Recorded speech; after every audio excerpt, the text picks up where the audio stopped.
All right, good morning. Welcome to this January 3rd meeting of the Trinity County Board of Supervisors. If you will stand, Supervisor Frazier will lead us in the Pledge of Allegiance. Pledge allegiance to the flag of the United States of America, to the republic for which it stands, one nation, under God, indivisible, with liberty and justice for all.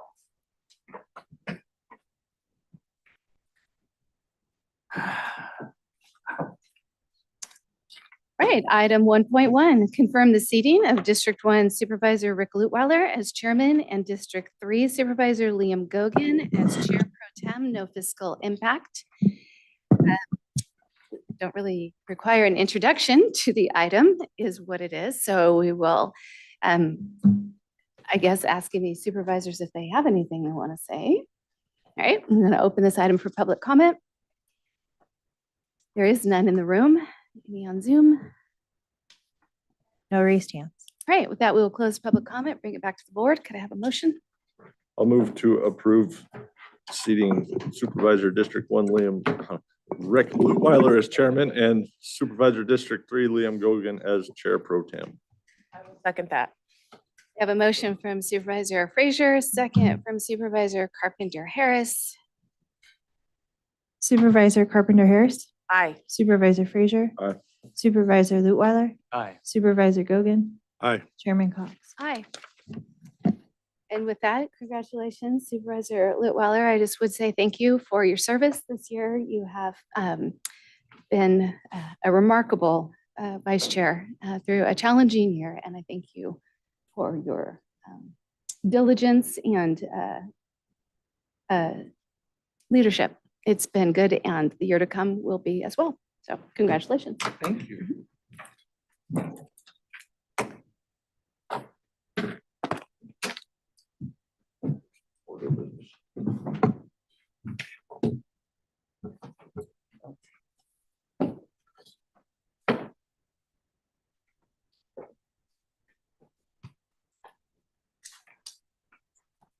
Okay.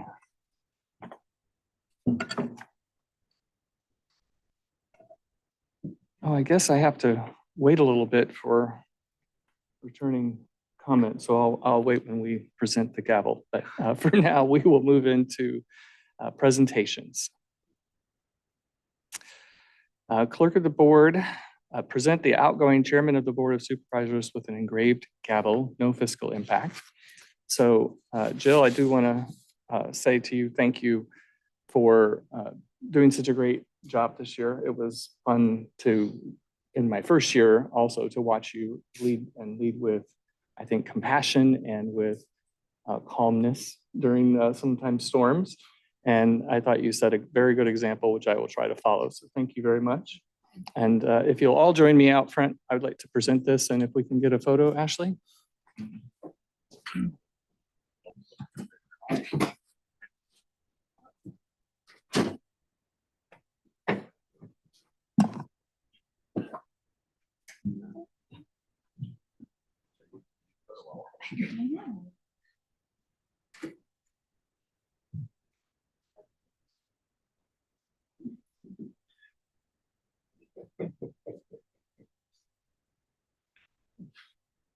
So there you go. Okay. Get our picture. Good.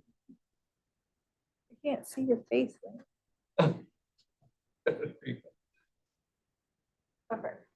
Usually.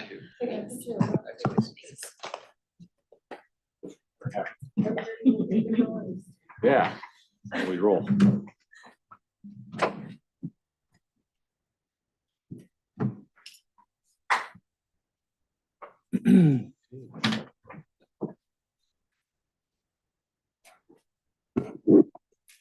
Okay.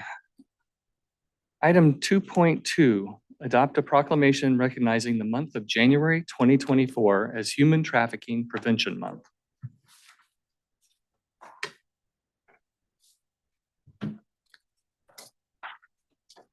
I'll read the proclamation. Whereas human trafficking is a public health issue and crime that affects individuals, families, and communities across generations, exploiting the most vulnerable among us and weakening our collective well-being. And whereas human trafficking, as defined by the Trafficking Victims Protection Act, is a commercial sex act induced by force, fraud, or coercion, or when a person induced to perform such an act is not yet 18 years old, or the recruitment, harboring, transportation, provision, or obtaining of a person for labor or services through the use of force, fraud, or coercion for the purpose of subjection to involuntary servitude, peonage, debt, bondage, or slavery. And whereas an estimated 27.6 million people are subjected to human trafficking globally, including cases of human trafficking reported in every state and territory across the United States. And whereas human trafficking can happen to anyone, but certain populations are disproportionately at risk, including people affected by prior abuse or sexual violence, poverty, and unstable living situations or homelessness, as well as those systemically marginalized and underserved. And whereas people can be trafficked in person and online, in industries such as restaurants, cleaning services, construction, and factories, and by strangers or someone they know, including partners, parents, and other family members. And whereas human trafficking is preventable by building individual, community, and societal understanding and resilience, reducing social inequities, and addressing social determinants of health. And whereas Trinity County is dedicated to ensuring anyone impacted by human trafficking can receive person-centered, trauma-informed, and culturally and linguistically appropriate care. And whereas during National Human Trafficking Prevention Month, Trinity County encourages everyone to visit humantraffickinghotline.org to learn more about human trafficking and the ways they can help. And whereas National Human Trafficking Prevention Month is an opportunity to raise awareness and educate everyone on how they can prevent and respond to human trafficking. Now, therefore, be it proclaimed that the Board of Supervisors of the County of Trinity do hereby proclaim the month of January 2024 as National Human Trafficking Prevention Month, reaffirming Trinity County's commitment to support efforts to address human trafficking, make resources available to assist individuals and communities that have experienced human trafficking, and build partnerships to increase capacity to support a comprehensive and strategic response to human trafficking. Duly passed and adopted this third day of January 2024 by the Board of Supervisors of the County of Trinity. Move to approve as presented. I will second that.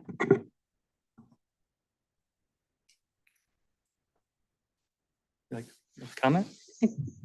Good morning and welcome Chair Leutweiler to the center seat and board members. Liz Hamilton with Health and Human Services, and I thank you for reading this proclamation. I know we can start the year with kind of a weighty topic, but I assure you, while Trinity County is not immune to this criminal activity of either human trafficking in the labor or exploitation,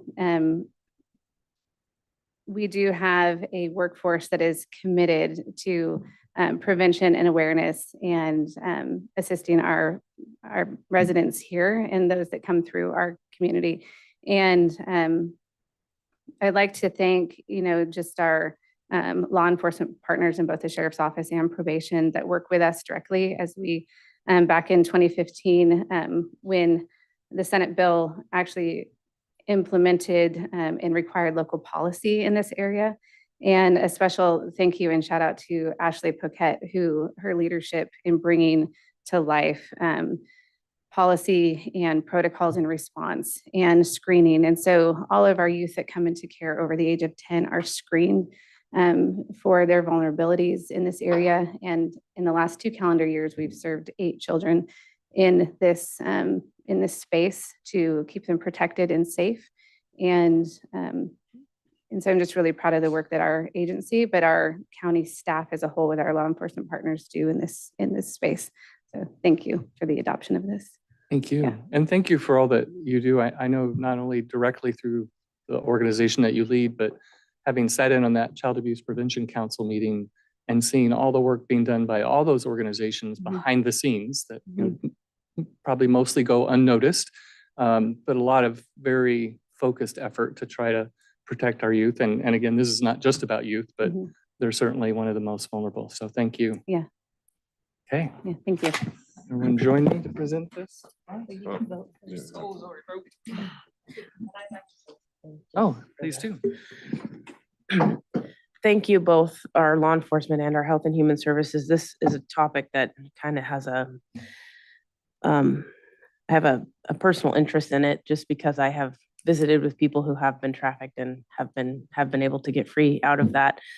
And just the dynamic of the predatory nature and the hunting of children, and the taking of them and the utilization of maybe parents who are in dire straits themselves and who are, trying to just find a way out of their own situation. And then something happens like this with their children. Recently just watched The Sound of Freedom, and that movie just drives this straight into your heart. And so I thank you for everything. And if there's anything that I can do in my position to help increase our capacity and making sure this doesn't happen in our communities, let me know. Anyone else? Supervisor Carpenter Harris, Aye. Supervisor Cox, Aye. Supervisor Gogan, Aye. Supervisor Frazier, Aye. Chairman Lutwiler. Aye.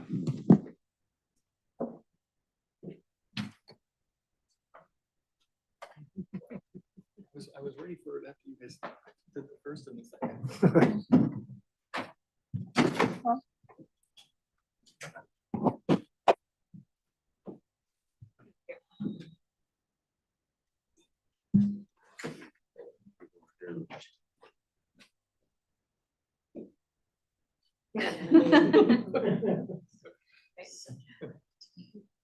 One, two, much better.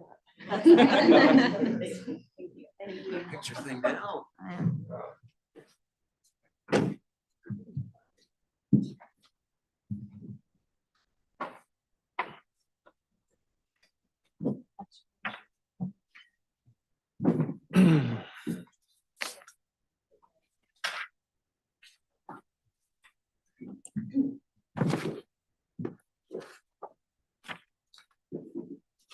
Okay, the next thing on the agenda is public comment. This time is for information from the public on matters not appearing on this agenda or within the consent calendar. All comments are limited to 3 minutes and must pertain to matters within the jurisdiction of this board. When addressing the board, please state your name for the record and address the board as a whole through the chair. No action or discussion will be conducted on matters not listed on the agenda. However, the chair may refer the subject matter to the appropriate department for follow-up or schedule the matter on a subsequent board agenda.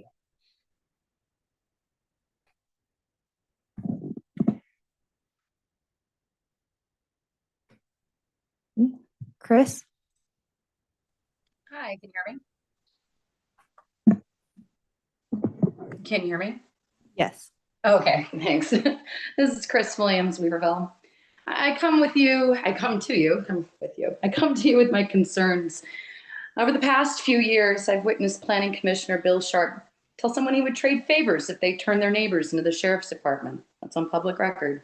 I've read the recent planning department's report stating he graded over a creek bed next to his business and redirected its water flow to smaller culverts, contributing to the flooding at the Trinity Performing Arts Center. He did so without any proper permits. He's accused cannabis growers of being rapists and murderers and has shown extreme bias to the industry by trying to make decisions based on ordinances that don't exist.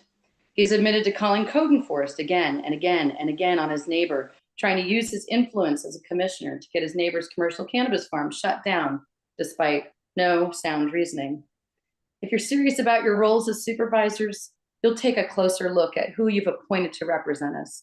Commissioner Sharp is a liability to our community. Thank you. Thank you for your comments.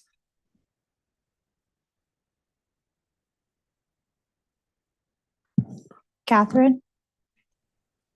Catherine Sidman, Lewiston. Um, I was alarmed and shocked at the information that Chris presented at the last Planning Commission meeting.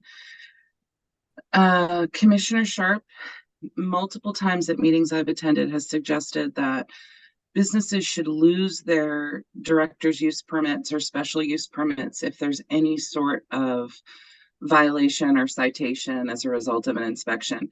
And yet, he apparently, appears to have graded over a creek and redirected a historic water flow at our beloved Performing Arts Center. And he did it in the middle of town. He did it within a stone's throw of the Welcome to Weaverville sign. And I'm not suggesting that there's like a huge conspiracy or anything, but you could imagine if you tirelessly went to planning commission meetings and you heard this individual with an iron fist pounding down small business owners at every turn, using his influence in ways that are atrocious. And we live in too small of a community for you to pretend that that's not happening in his neighborhood where he lives.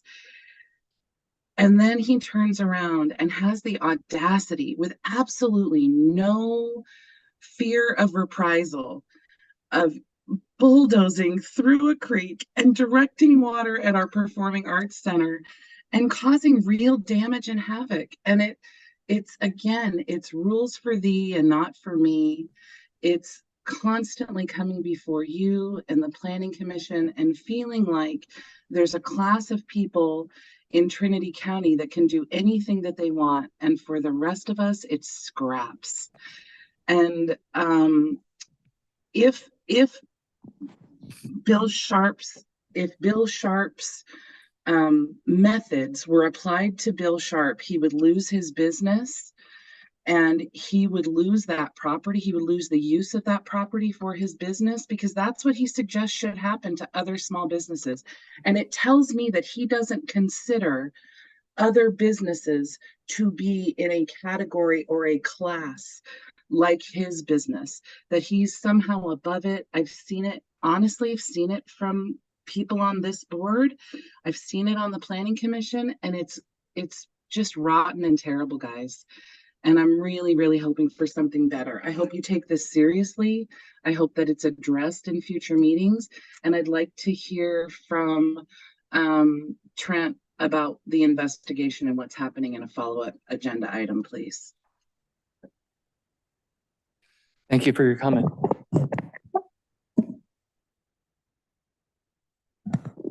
I have no other raised hands. Okay. At this point, we will close public comments and move into reports and announcements. First from department heads.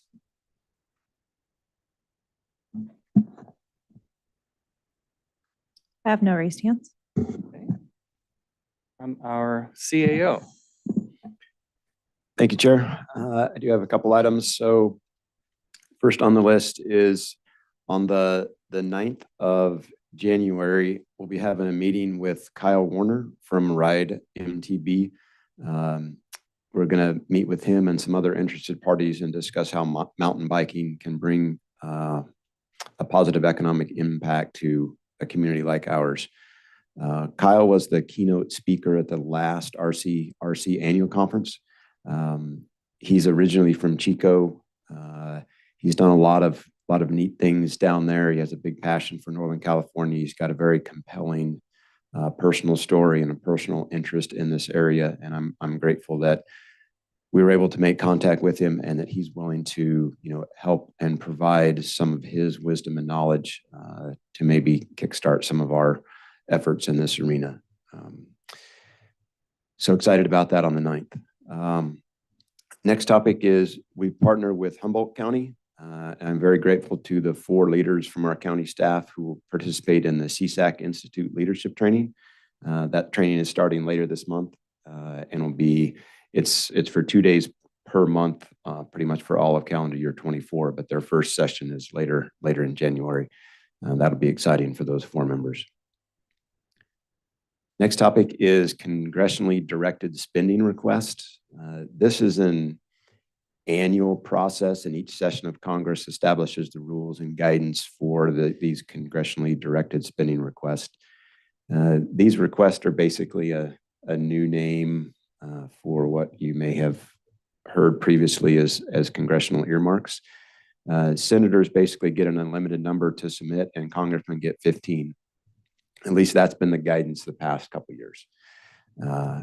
I've been working with the federally elected staff or federally elected officials, staffers, and I have the FY24 guidance and what we think will be for the FY25 guidance. Typically, the submissions are due in the March timeframe, April timeframe. We have potentially a couple of good candidate projects. Been working with staff on some of those, and depending upon how this Congress works this concept, I'll continue to work with the staffers and then bring forward to the board, if we have a formal submission package for this. This is a good opportunity for us. This happens in every federally elected district throughout the country. We have not been able to get one of these in the past, but I'm hopeful that working with the right people, we may be competitive for one of these in the future. So the next topic is our procurement policy. Staff's been working the overall county procurement policy update. We've had some comments back and forth a little bit last year about different spending levels and different thresholds that are in the very outdated procurement policy we currently have. And my goal is to bring that forward for full board consideration no later than the end of March, and then we'll be able to get that implemented and move forward with that. Next item is our agenda software platform, Novus, that I know if you've been the chair before, you have come to know and love that software platform, as Ashley does. But unfortunately, it's going to not be supported anymore after the calendar year 24. So Ashley has gone out, done a lot of research, found many different options for us, and we've been working through that over the last few weeks. And we should, by the next meeting, be able to come forward and tell you kind of what platform we're gonna go with and kind of the transition timeframe associated with that. There's some good options. There's a really good option out there that we've kind of honed in on. So I think that will make all of our lives a little bit easier as we go to build agendas every 2 weeks for not only this meeting, but also the Planning Commission meeting. We're going to do both of those. And then my last topic is has to do with the limited density ordinance amendment that was brought up by Supervisor Frazier at our last board meeting. And there was board direction to bring that item back to the next meeting, which would have been this meeting. While staff reviewed the ordinance amendment, which the Planning Commission reviewed, we discovered that the proper request for comments process of sending an ordinance or an ordinance amendment out to other county departments and other interested agencies such as CAL FIRE, the Fire Chiefs Association, OES, and other agencies did not formally occur. So in order to correct that issue, staff is now conducting the standard request for comment process and will bring the item to the Planning Commission again at their February 8th meeting. And then the recommendation from the Planning Commission will be brought to the Board of Supervisors at the February 20th meeting. And that is all I have at this time. Thank you. Okay, reports from supervisors. Supervisor Cox. I have no out-of-county travel to report. Supervisor Gogan. I have no out-of-county travel. One thing to say about the water situation on the Trinity River, just prior to Christmas, at our last meeting, the ad hoc or kind of ad hoc committee of myself, Trent and Heidi put together a proposal for the winter variable flows. And over the holidays, the Trinity River Restoration Program and their water work group and their Science Advisory Board has looked at our proposal. They have come back with a proposal of their own for us that we will look at later this week, maybe early next week, and see what their proposal is and how close it matches ours, and decide what is best economically, fishing wise, power wise for our community. So I just wanted to thank again Trent and Tom Stokely and Joe Polos for all of us working together along with Patrick from the county to get this together. It's probably one of the first for them to look at instead of one for us to look at. So we are kind of getting the upper hand here in the county on what goes on in our county. And I think everybody involved should be proud that we finally, after 20 odd years, get the chance to really have input on what goes on in Trinity County as far as the water flows go. So we're looking forward to that. We put together a very good proposal that we think should be make both sides happy. So later this week, we'll find out what they have to say, and we'll go from there. Happy New Year. Supervisor Carpenter Harris.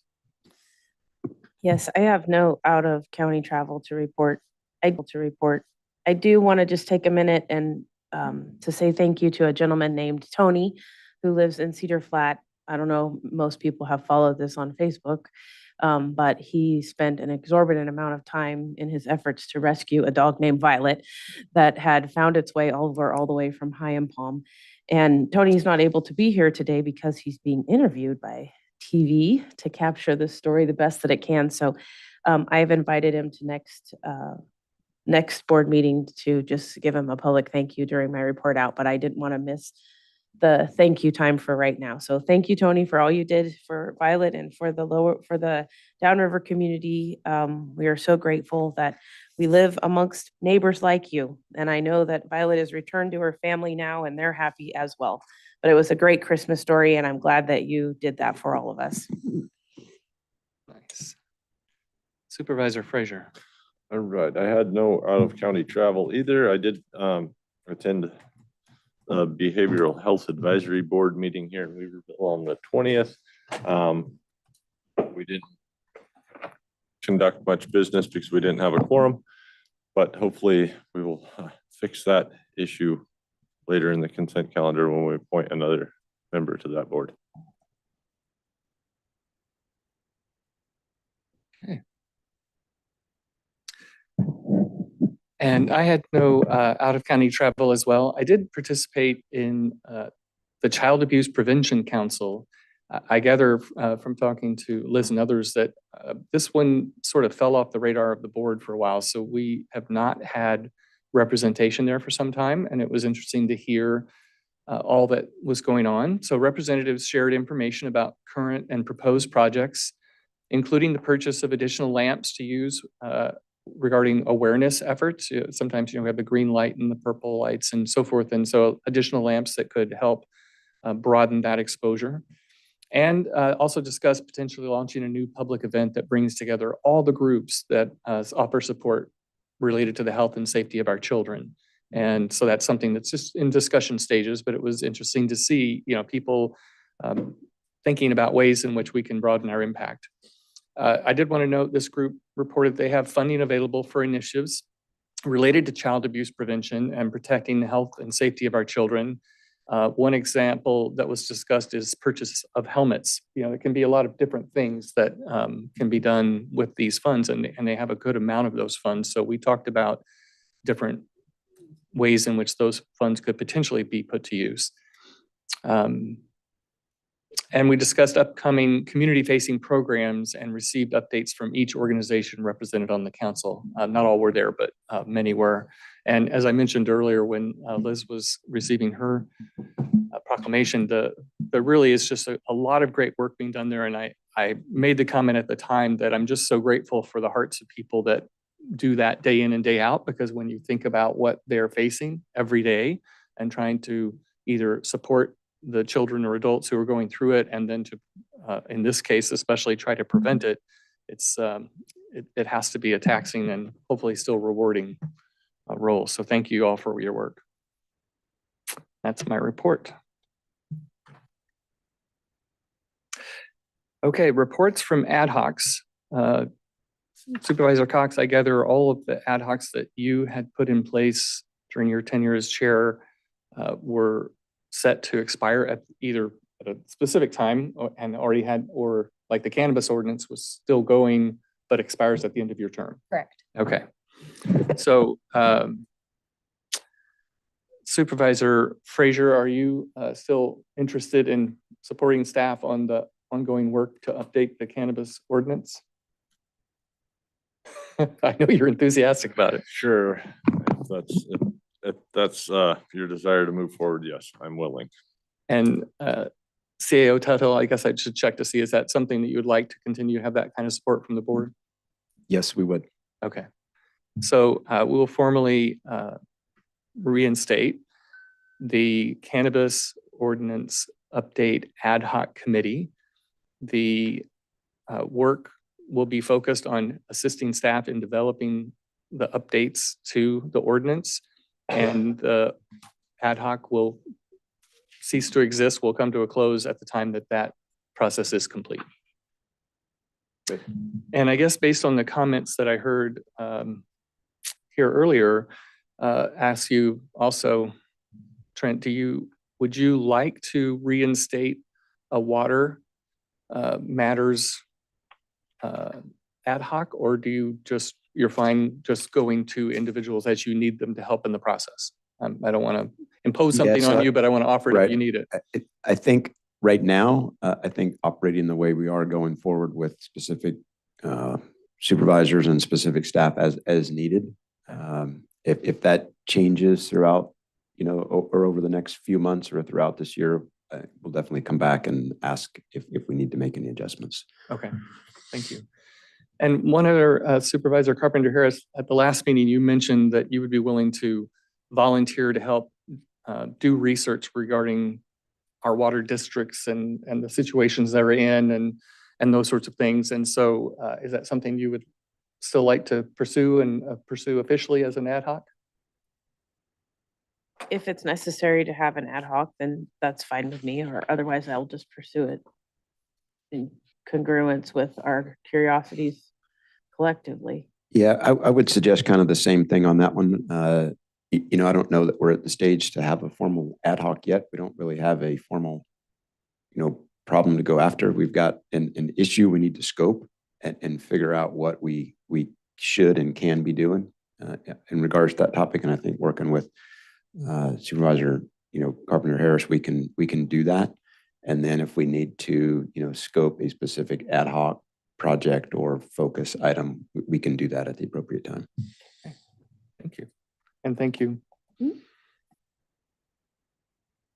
And regarding an update from the cannabis ordinance ad hoc, we did submit to staff a summary of discussion that Supervisor Frazier and I had at our last meeting of the ad hoc, specifically focused on code enforcement and the ways in which that enforcement could be enhanced through the ordinance to have greater effect and to better reflect what we're trying to accomplish. So that feedback is in staff's hands, and as we pursue those meetings in this year, we'll be going over that information. Okay. At this point, we will move into consent calendar. These items include routine, non-controversial matters and will be acted upon by the board by one roll call motion. If a member of the public has any questions or comments on an item on the consent calendar, they may provide them now.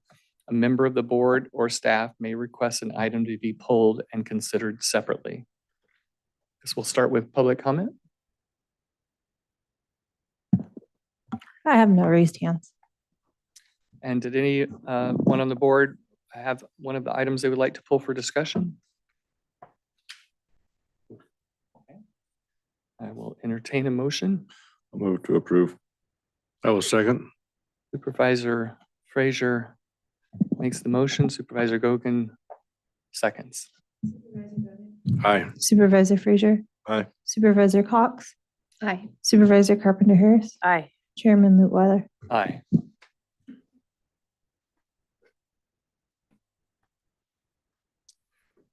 Okay, under public hearings, planning and zoning, conduct a planning, 5.1, conduct a public hearing to consider introducing and waiving the reading of an ordinance amending Trinity County Code Section 16.10.010D pertaining to the designation of the subdivision review committee, no fiscal impact.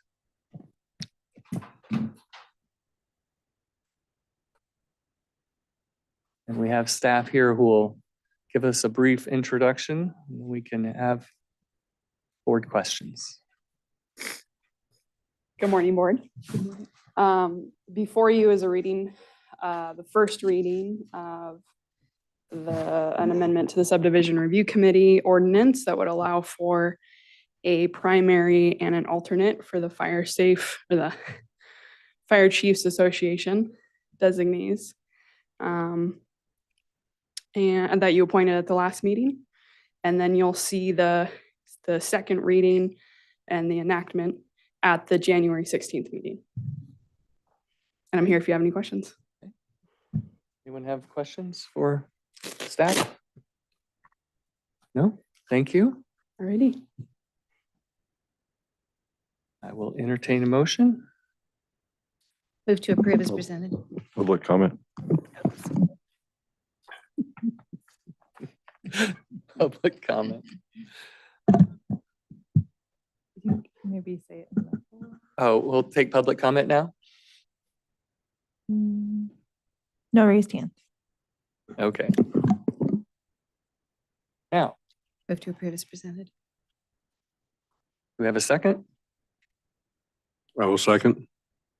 Supervisor Cox makes the motion, seconded by Supervisor Gogan. Any discussion? Okay, Supervisor Gogan. Aye. Supervisor Cox. Aye. Supervisor Carpenter Harris. Aye. Supervisor Frazier. Aye. Chairman Lutwiler. aye. County matters. These items include non-routine or controversial matters and are listed alphabetically by department. A member of the board, staff, or public may request that an item be heard out of order. Are there any items that anyone would like to hear out of order? All right. Item 6.1. Discuss and/or find that a readiness plan for zero emission charging stations would be a benefit countywide and authorize the CAO to sign any necessary documents working in conjunction with RCRC staff as they coordinate Siskiyou, Modoc, and Trinity counties for a regional approach to apply for the Caltrans Sustainable Transportation Planning Grant for ZEV readiness plans. Grant range $100,000 to $700,000 with a $350,000 estimate. An 11.47% match of the total project cost is required and may be met via cash or in-kind contribution. The match would be split 3 ways between participating counties.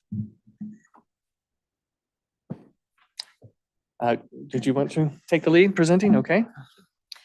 So this is one of those ways by which our participation in RCRC as a county benefits us. They, in addition to many other services, they are all the time looking over our shoulder to see what is going on with each of our 40-member counties and those ways by which they can assist us toward opportunities that would benefit us as we look out into the future.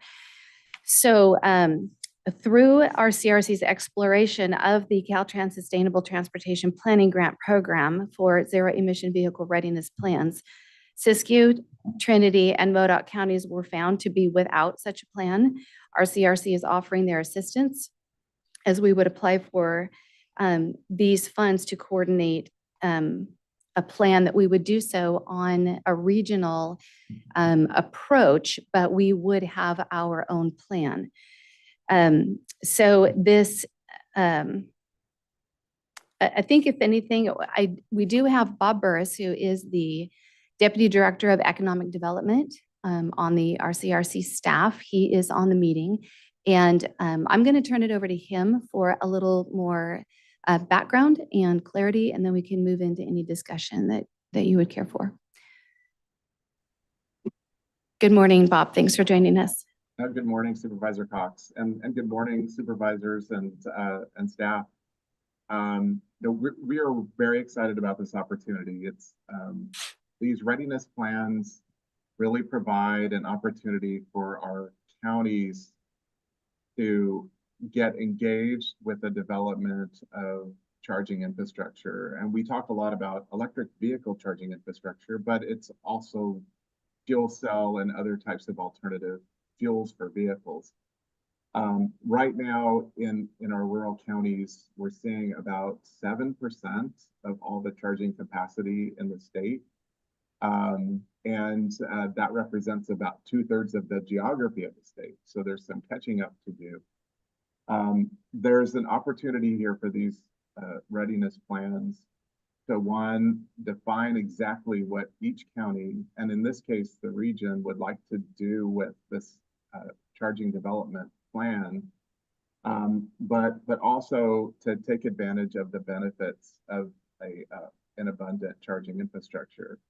And much of that has to do with quality of life for residents and visitors, to make sure that you're enhancing your opportunities for economic development by allowing for people that visit the region for recreational and tourism matters, receive charging so they can return home, or actually to avoid those people that want to visit your community from not wanting to go visit your community because of a lack of charging.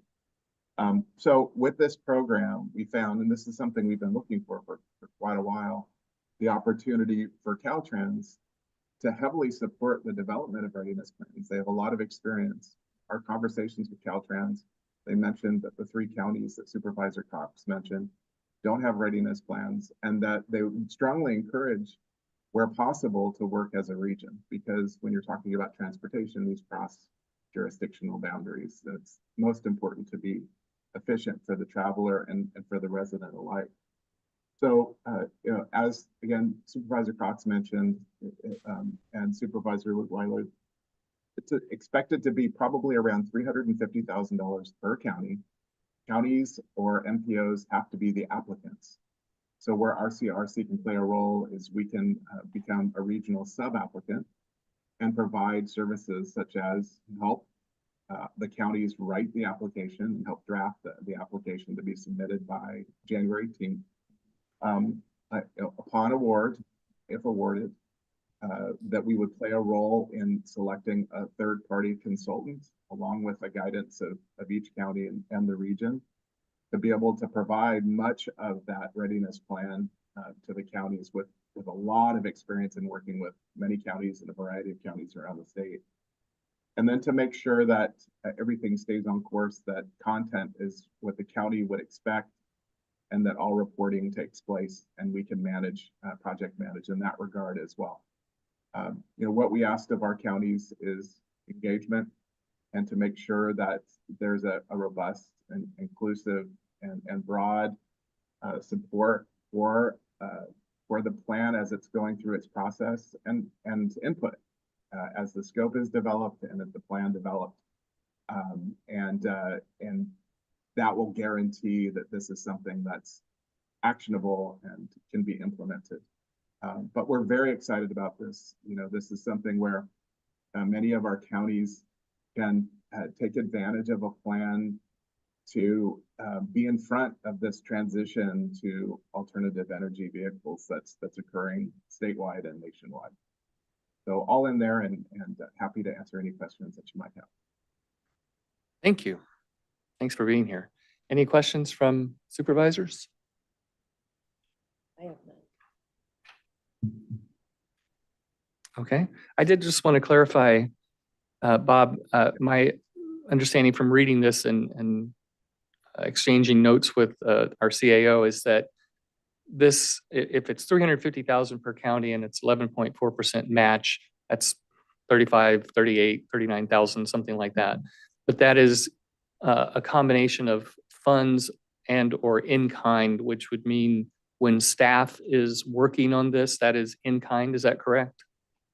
That is correct. And they're very liberal in the match. So it can be entirely in kind.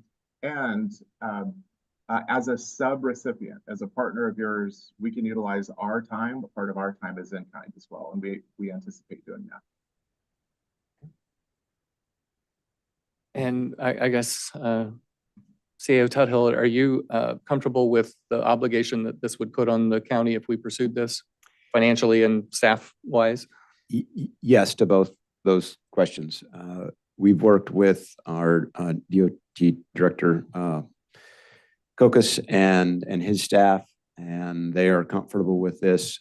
You may recall from the December 5th DOT department head update, DOT is also working a parallel grant under this same grant title. It's a little bit different focus, though. It is focused on the county fleet and what the needs are from the state requirements there and how that plan needs to develop. But that again is for the county fleet of vehicles or potential, in future alternate fuel type vehicles. This one is more for, the public transitioning our county on really the 299 corridor and how we can develop this plan in concert with the other two counties and how that would benefit, our county. There is some potential financial benefits to this, not only from an economic tourism development type of concept, but also if some of these chargers, were to be put on county land, we would potentially see a small revenue from that. So there's multiple facets of this. And since we already have some of the data that Bob and his RCR team will need because of our work with the other grant in this same topic, sharing that information and providing that will be not only efficient, but it won't be a huge lift from the staff because we've already got the data, and that will all go towards this 11.47%. And some might be asking, why 11.47%? It's kind of an odd number, but that's the standard number for all federal type grants. And that's where ultimately this money would be coming from, even though it's coming through Caltrans. So that is the standard number. If anybody ever asks you, why 11.47 and not 11.48, that's just kind of the standard number. We couldn't make it simple. Okay. Any other questions? Okay. Ashley, public comment? I have no raised hand. Okay. Entertain a motion?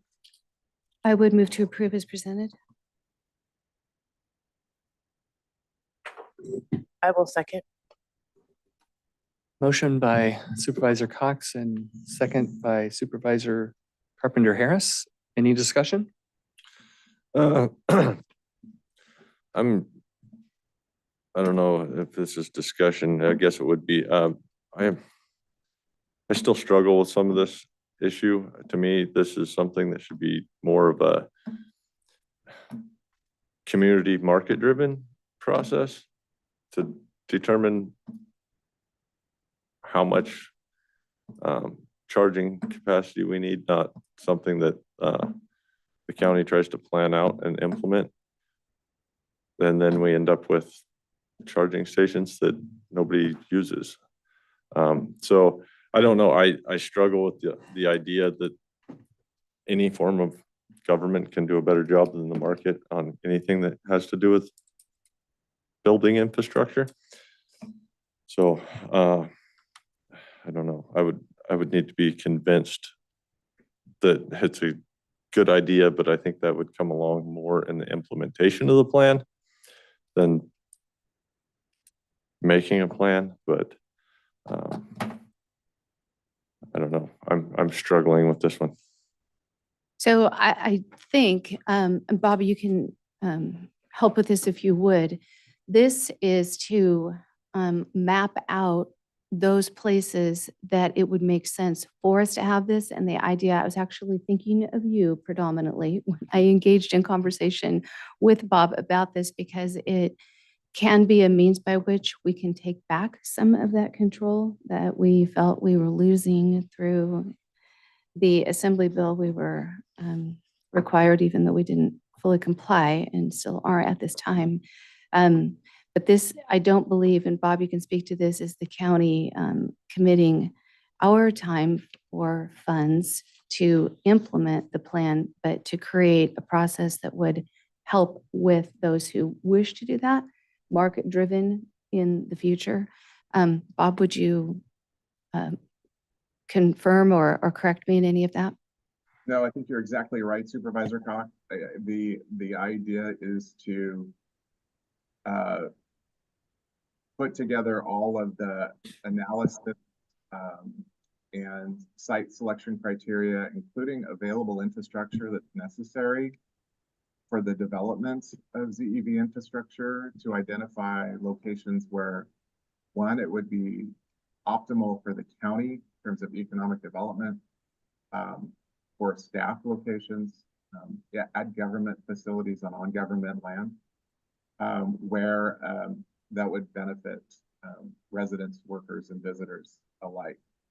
I think that your hesitation could be a valuable part of the planning process and developing the readiness plan.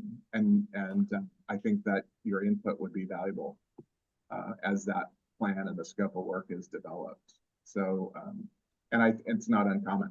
It's something that we hear quite often.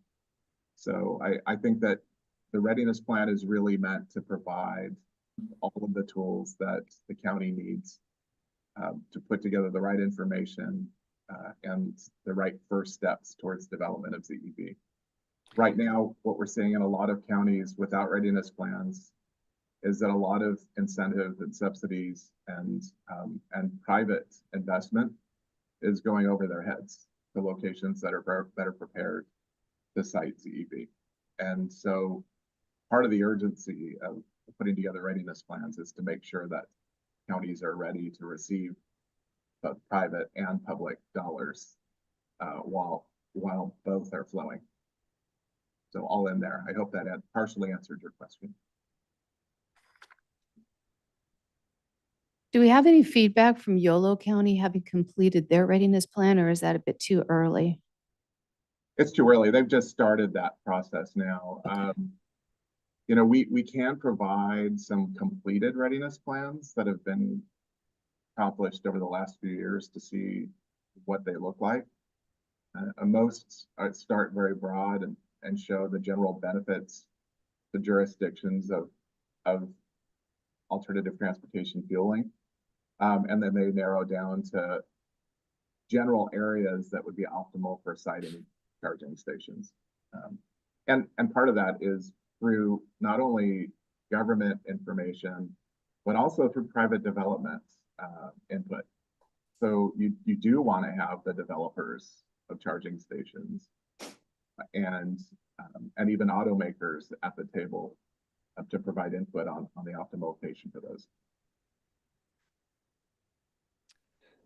Yeah, and I have to say, when I looked at this, my thinking of it was along the lines of something that's been on my mind, which is a housing component to our general plan, because the general plan and community plans and then a housing component help to put us in a better position to work with developers to come in and say, we've determined this is the kind of housing that we need. These are the areas that are available. These are the services the county would have to provide to facilitate all those sorts of things. And this to me seems like that same approach, but specifically for the ZEV, so that it's not saying we're going to go do all this ourselves. It's saying we're going to do all the work so that if you are wanting to come in here with money, Mr. and Mrs. Developer, then we've already done the homework for you and we can help you make it happen much better. Is that fair? Very correct. That's totally correct. Okay. That's the way I was looking at it. Any other comments? Okay, I like the idea of the planning process to help us determine the best location and then also how we can move forward. I like that a lot better than being told you're gonna do something without having there be any layout for it on the front side. So I appreciate this effort.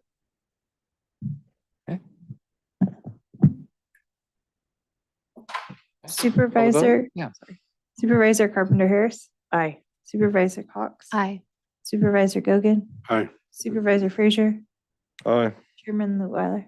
Aye. All right. Thank you, Bob. Appreciate your efforts and your time today.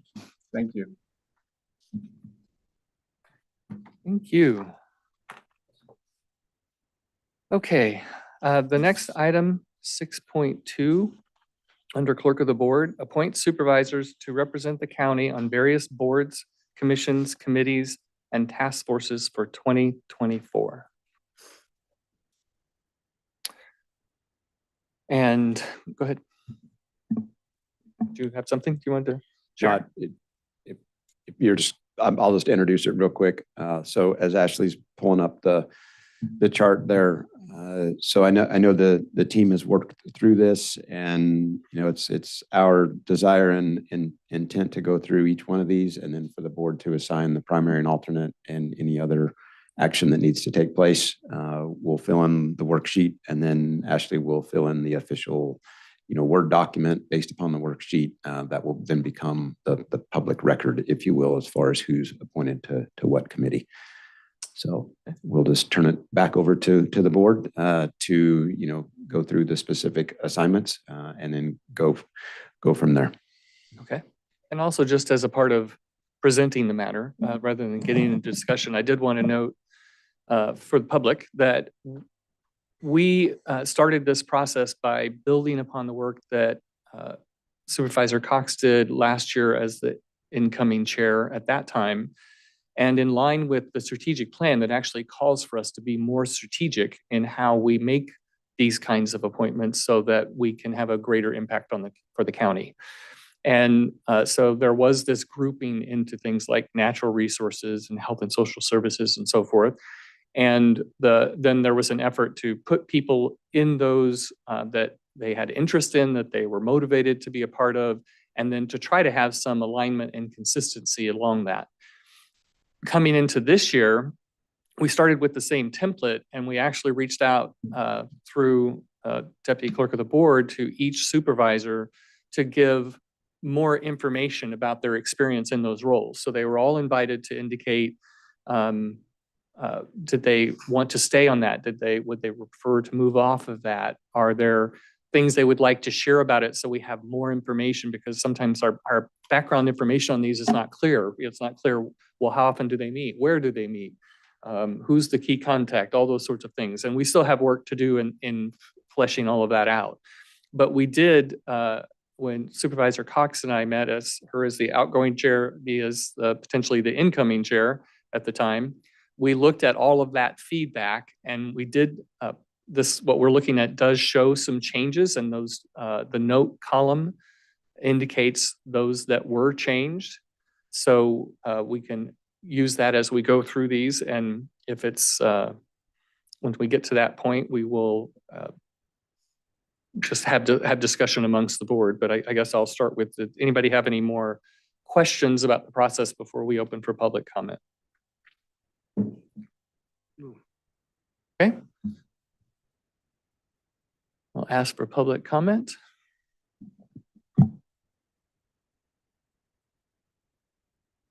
I have no raised hands. Okay.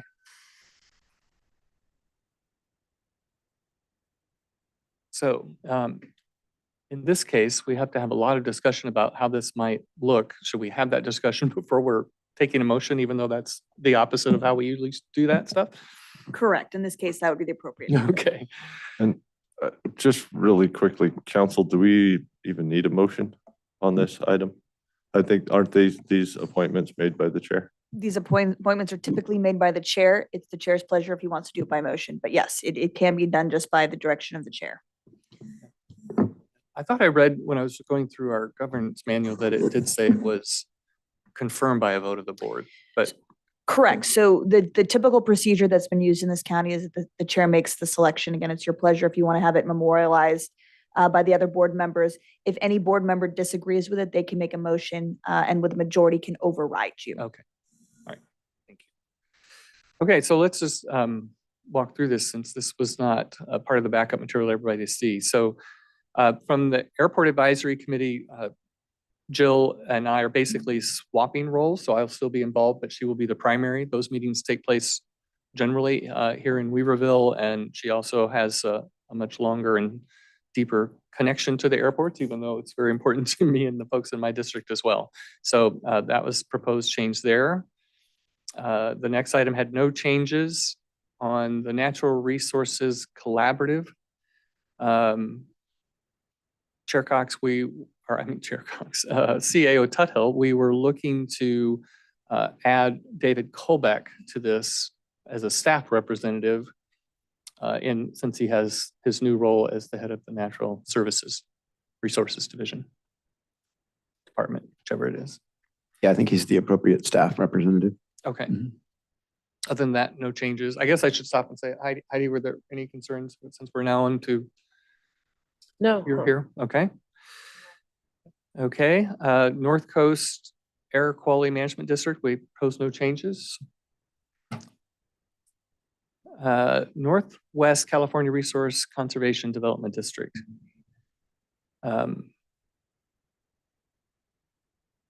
Supervisor Cox, I see we had a question mark. I don't remember what that was about. Do you? I don't.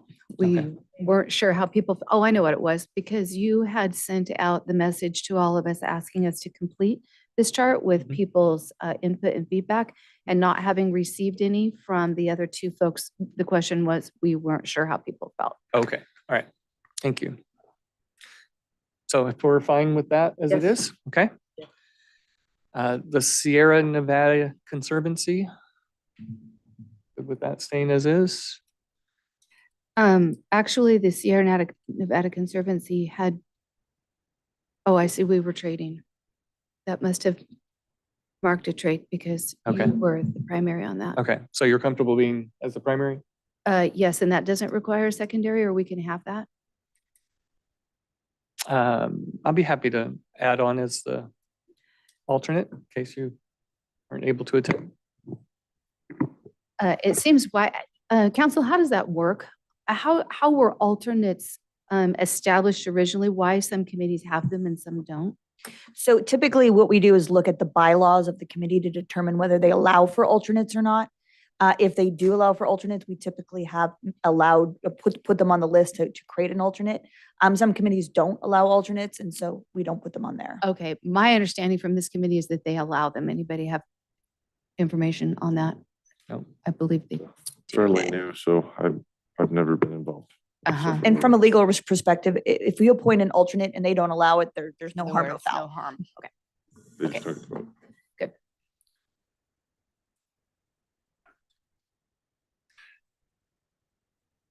Yeah, and I'm actually just remembering this one. This is a unique situation in which there are representatives from multiple counties, only one of which sits actively on the board. And so my role in this last year was simply to participate in pre-meetings so that I could give input that the supervisor who was representing our counties could take forward as part of his or her input. So it's an interesting, and there's a rotation that I think it will be a while before we're up for Yeah, actually it'll being be, active. I think several more years. Okay. Trinity County Fish and Game Advisory Commission. I think we had a note here, Liam, what happened? I'm not sure. Is that still active, meeting? Everything's still good with that? Not at all. Okay. So just a brief kind of rundown of the Fish and Game Advisory Committee. I joined that group probably a couple years ago, and it was sparsely attended by the people on the board and by the public. There was some issues that came up with water flow, and at that time, I think we had 3 members from Trinity River Restoration Program on the board, and they had to leave the board because of conflict of interest between restoration and the flow management. We also had a hard time getting secretaries. We went through, I think, 3 over time. And after the last one left, we could not get another one. Then the commissioner of that board, Charlie Holthouse, had some family, personal commitments he had to make. And he had to drop out, which left us with about 3 or 4 members on that Fish and Game Advisory Commission. So we're trying to scramble back to get that back together. It met, I think, every 3 months. And it's just tough it was a tough one to fill. You know, it's at nighttime, 7 o'clock at night. And Ashley was at some of them, and they were just very sparsely attended. I'll try to get it going again. I think it's worthwhile. We've received most of our money from Fish and Game Violations, which funds fishing derbies for the kids. So we continue to get that money whether we have a meeting or not.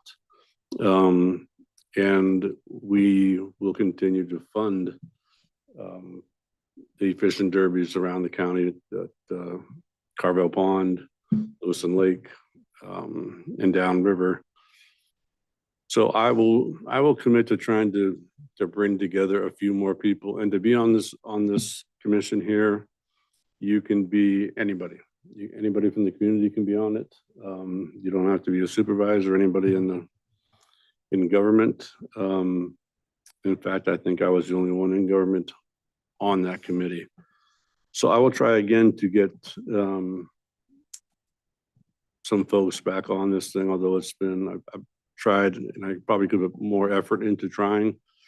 But it's a tough one, but I'll keep at it, and I will remain the primary if that's fine with everybody. Possibly having an alternate on this one would give us at least a closer number to a quorum that's needed. If the alternate would want to, show up for these meetings also, that would give us at least maybe another person there. But we still have to find a secretary, trying to be, as Charlie did, the commissioner and secretary at the same time. It's very difficult. So maybe having an alternate on here would be, advisable, just to add numbers to the group. And that's all I have on that for now, but I will stay on it as primary and try to recruit some more people to get a full commission there. I would be willing to serve as an alternate. The alternate position wouldn't give you any more votes because the alternate would only vote if you weren't absent. So if you wanted to add another primary, you would have to talk to county council and go over bylaws and make sure that that was something that could be done. But I'm willing to be the alternate. And then if somehow it does become a dual primary position, I'd be okay with that too. Right. And just keep in mind, if it does become a dual primary position, they are at 7 o'clock at night. I was a planning commissioner for a long time. I know how often you drive over here for all the ad hocs and all the meetings and all that. I just didn't want to throw. That's fine. You're good with it? All right. So if it's possible to have a second primary or an extra primary? We will look into that. It's fine to put it on there as such, and we'll let you know if that can't be done. That'd be great. Thank you. Can probably look it up right now.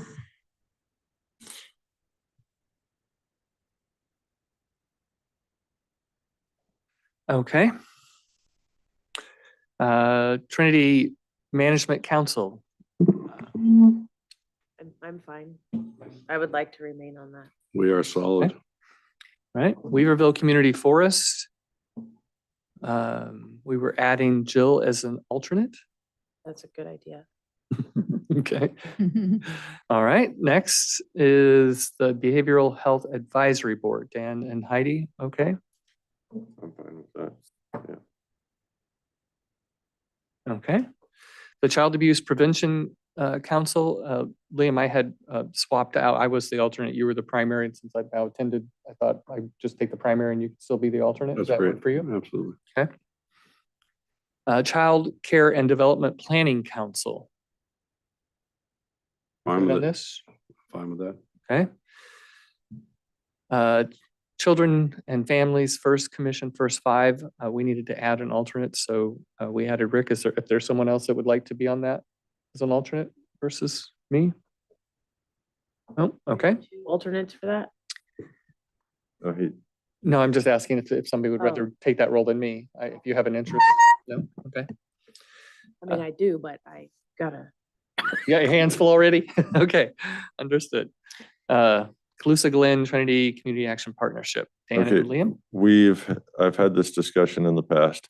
This is not a primary and alternate. There are two primaries on CGT cap.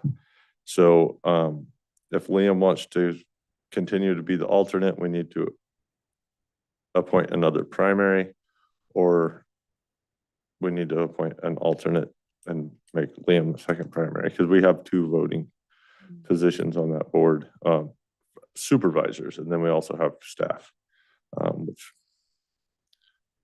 isn't Liz anymore, but Sherry White and Jesse Ferguson, and there's Elizabeth. There's a lot of Elizabeths on that board. A lot. So anyway, we need to update that. We need to have two primaries. So I think we should have an alternate. it probably wouldn't be, I don't think it's that big of a deal if we don't have an alternate, as long as we know that we have two primaries, because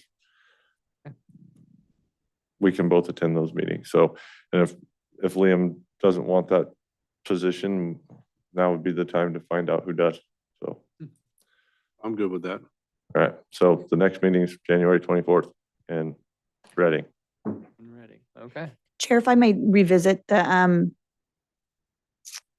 one that we just discussed, the Fish and Game Advisory. I did pull up the bylaws, and there's an 11-member appointed solely by the Board of Supervisors, 2 fisheries, 2 wildlife, 2 recreation, habitat restoration, 2 and members at large. So we can have 2 primaries at the board's pleasure. We would just have to figure out what classification Supervisor Frazier fell into and bring it back to the board for that appointment. Thank you. Okay. Send me the groups that you just mentioned there. I'll send you the bylaws. Okay. So we are Partnership in Action for Trinity Health. Good with those ongoing assignments? Okay, the PSA Area Agency on Aging Executive Board. That's always a mouthful for me. We swapped, I was the primary and Jill was the secondary, or the other primary. I can't remember how this was. There's two primaries. But we put Jill in the lead because she's actually also been chairing that committee for some time, that board.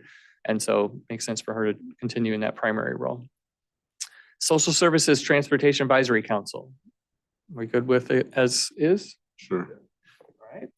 Trinity County Commission on Aging. I just wanted to note, I tried reaching out to community people, staff people. Nobody can tell me anything about this organization having met in recent history.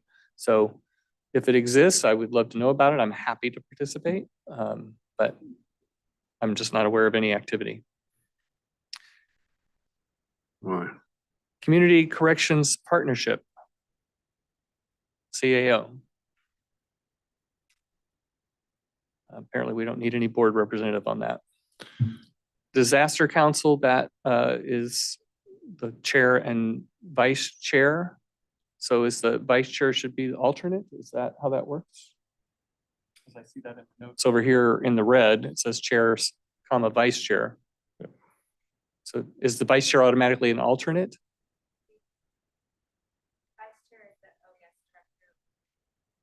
Right. Oh, okay, so we don't mean chair, vice chair as in this board, we mean of that. Okay, gotcha. Thank you. Emergency food and shelter program. We good? I guess I've never had a meeting on Okay. that as the primary for several years now. As an as needed basis, they call Yeah. meetings? Okay. You're still good? Fine Okay. with that. Same on the next one, Emergency Medical Services Advisory Committee? Yep. Okay. Oh, go ahead. I'm curious about we're now at our third committee where if I hear you saying this about this line 30 also, where these don't meet, is there a process by which over time maybe these have become unneeded and could be removed for simplicity? Legally, yes. I'll leave Trent to decide the process. I mean, typically the process is if they haven't met in over a year, maybe we look at the bylaws, we look at who's technically leading it and reach out to see if they're still want to move forward or if they want to dissolve the committees. Okay. And I'm just wondering, perhaps Liz, if you know on these last two that we looked at, are you familiar with these at all to know, or are they're there and needed for when they're needed, but they just haven't been needed, or? Okay, but we can, maybe we'll make a list then and come back to say, let's do some research and see. Because I agree, if they're just not going to be needed at all anymore, then we should get rid of them. And if they are, we'll know to keep them on and understand how and when they might be enacted. Okay, Fire Safe Council. Jill requested to be the primary, but do need to have a secondary. So Jill and Heidi, are you okay with these roles? So, yeah, I just wanted to visit with Heidi about that because while I do desire the primary, I want to have that conversation with you. It seemed No. like sometimes No, the remote access was challenging for you. no, You're good? Yes. ma'am. Okay. Okay. NorCal EMS, similar thing. I think, Jill, you wanted to talk to Liam about switching. Oh, there was a meeting or two where the appointment time seemed to conflict with something that you had, so I was willing to be the primary if that would make your schedule more comfortable, but it is up to you. Yeah, that's fine. That's a good group though, really good group. Yeah. Yeah, they're very good. Okay. And Trinity County Fire Chiefs Association, Jill and I were swapping roles, both planning to be active in it, but giving Jill the lead. Those meetings happen monthly here in Weaverville. The Forest County School Coalition, Secure Rural Schools. Heidi and Liam still good with those roles? Yes. I Okay, communicate with Jamie Green fairly frequently on the efforts there. great. And CSAC, I would very much like to stay involved in. Heidi, you'd like to stay as the alternate? Okay. LAFCO, this is an interesting one where we've had Dan, Liam, Heidi, and then I've been the alternate. I have always kind of checked in to see if I'm needed, but I haven't been needed yet for a quorum. So are you guys all comfortable staying in those roles? Yeah, I would suggest that we swap you and Jill so that you are not tasked with one more thing as the chairman. Happy to. Okay, so we'll switch. Thank you, sir and ma'am. NACO, Heidi and Rick, we're still good? I know Yes, you I- really enjoy that. I do, a lot. Very good. I know that we have a meeting coming up soon in Yes, in February, I think, February, in yes. DC. Yes, but I also enjoy the monthly meetings and online and stuff. Okay, great. And Regional Council of Rural Counties, RCRC, that's currently Jill and Liam. Good with that. Okay. Solid Waste Hearing Panel. I know there was just some clarification about this. And so you're good with continuing in this role with the understanding that you have now? Yeah, and it isn't Diane Rader, it is Christy Anderson. And the clarity, there is no meeting, but we do need, this is from Christy, a Board of Supervisors member assigned to the panel to meet the requirements. There is a position from the public, one expert and one board member. These are the minimal requirements in order to balance a disagreement if one were to arise, but I've never known of one arising. So it's, there is a safety net if needed. Okay. All right. Golden State Finance Authority. Jill and Liam, good with that? Yes. Those have to be because they're RCRC subcommittees. And then since you're the two So for since that RCRC. was, yeah. Okay. Highway 299 Committee, Caltrans District 2, Heidi, Liam, good? I have a question for legal counsel.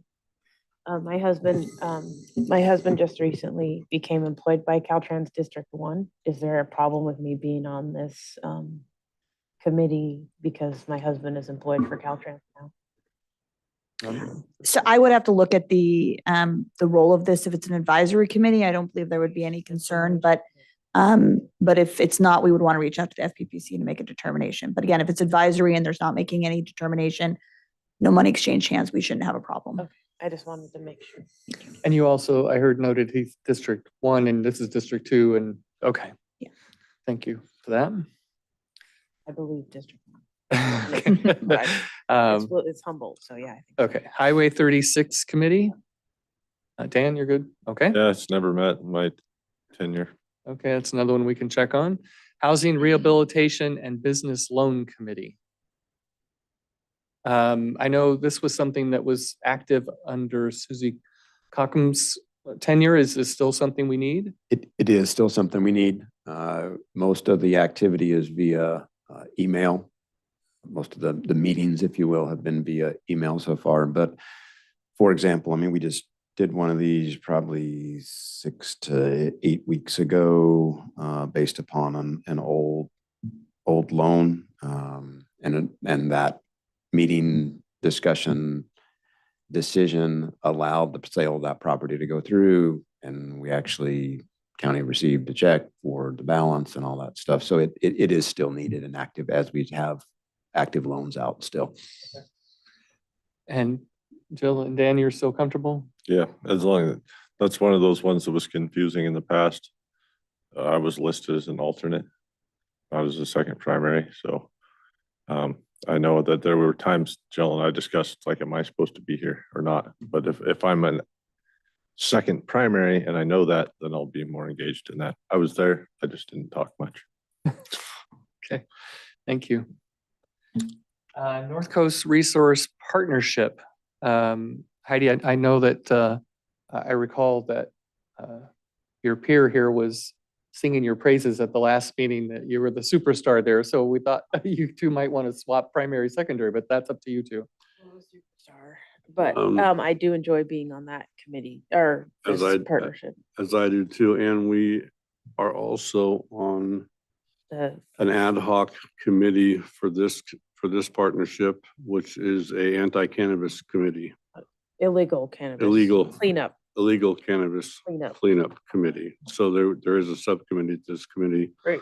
That for our county consists of myself and Heidi. Okay. Yeah, either way, as alternate or primary. Well, looks like this is two Primary. Yeah. first and second primary, and then I'm the alternate. Okay, Looks like. that's great. Okay. And I'm willing to take that if you want to get rid of anything, Rick. I haven't been paying attention to you, but I see a lot of green coming up. Well, that's okay. I enjoyed the one time that I participated in this, and Okay. yeah, Yep. thank you though.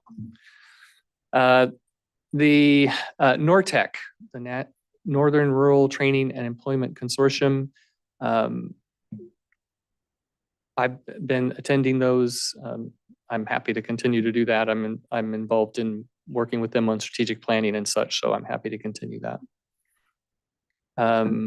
We don't have an alternate. I guess that could be good to have an alternate in case there was some reason I couldn't attend. If that's something that I can actually step into that role as alternate without bringing things up, then I would be willing to do that. Okay. So I'll try to stay up to date on that, but I probably won't be going to Anderson with you all the time.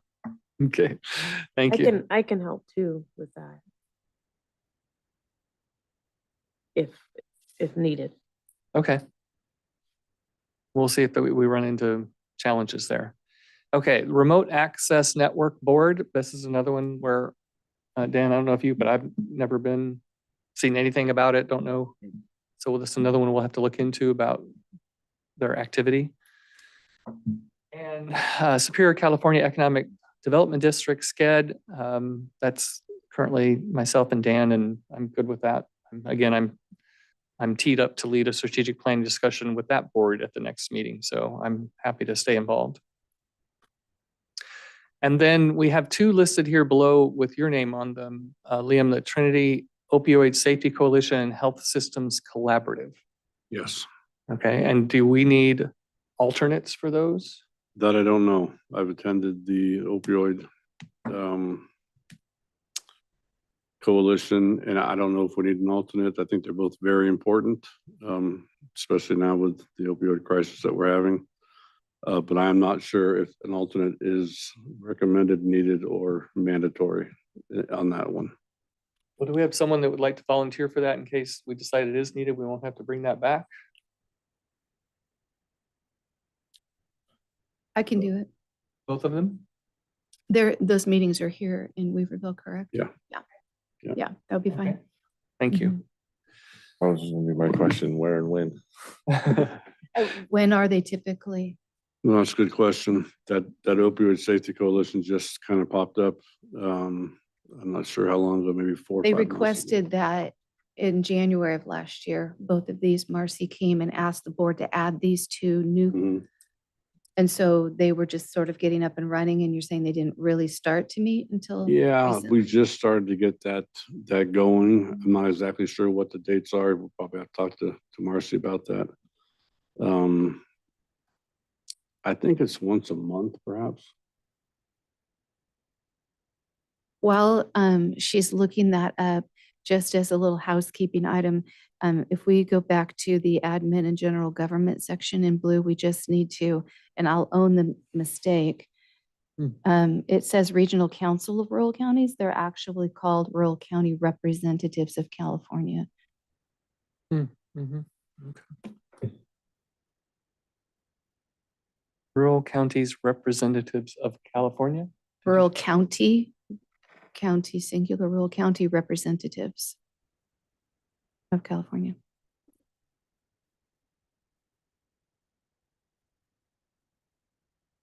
Thank you. Thank you. Okay, well, and I think based on the guidance that we received, if we just have consensus that it sounds like we do with this, we don't need a motion. So she's still checking, I think Liz is looking at when those meetings are.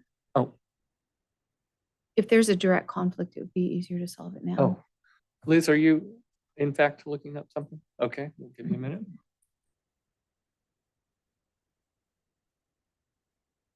Take a break. Yeah, why don't we take a 10-minute break and we'll finalize this when we come back. Thank you.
So we will,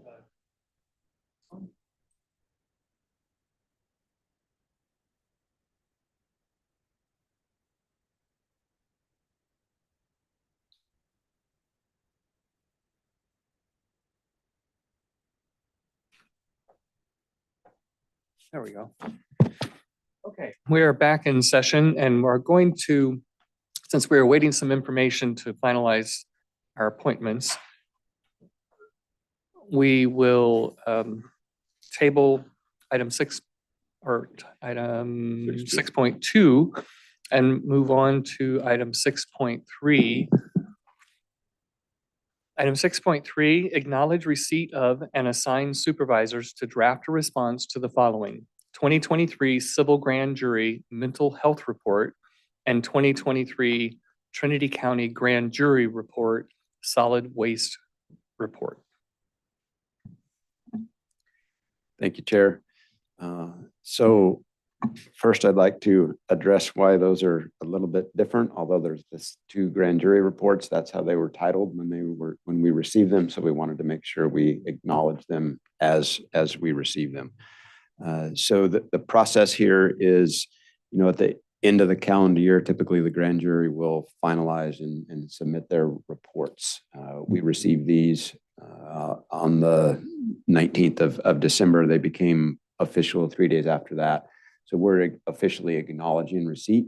And then we need to assign a board of supervisor to help and be the responsible board member for the response to this. Typically, the department head will provide a response within 60 days. And that's middle of February, as the staff report says. And then the board of supervisor report would be, due mid-March time period. So we've reviewed both of these from a staff perspective. I know Connie is already working her draft report back, and we'll have that done well before, the mid-February time period. There's some longstanding issues in there. Aaron and I have talked about the issues already. I had a couple comments about the content of the report. I already provided that feedback back to the courts and the grand jury. Just from a process perspective, it's not going to change the report, but so we will respond to that one. The solid waste report, is similar in nature. Lots of longstanding issues there, some similar issues as the report indicated from back in the 07-08 time period.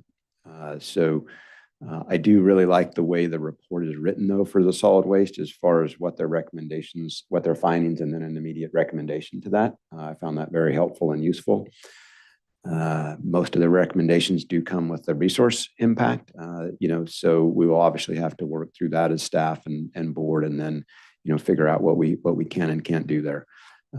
But our responsibility today is to, acknowledge the reports and then assign a supervisor that's willing to work with staff and be the responsible one for the supervisor response within 90 days. Okay, thank you. Any technical questions before we take public comment? Okay, let's open up to public comment. I have no raised hands. Okay. I will. Let's talk about the mental health report first. Is there someone who would like to participate, represent the board in this effort? I would like to take that one. Okay. Jill, Sorry, I would be willing to take that one. Okay. okay. And the solid waste report, is there someone who would like to represent the board on that? I would be willing. Oh, go ahead, Liam. I would like to be on that. Okay. Can we do it together, or is it just one person, or what? County Council, do you know, is there an issue with having 2 supervisors assigned to work on the report versus 1? Nope, as long as it's below quorum. Is that okay, Liam? Yeah. Okay.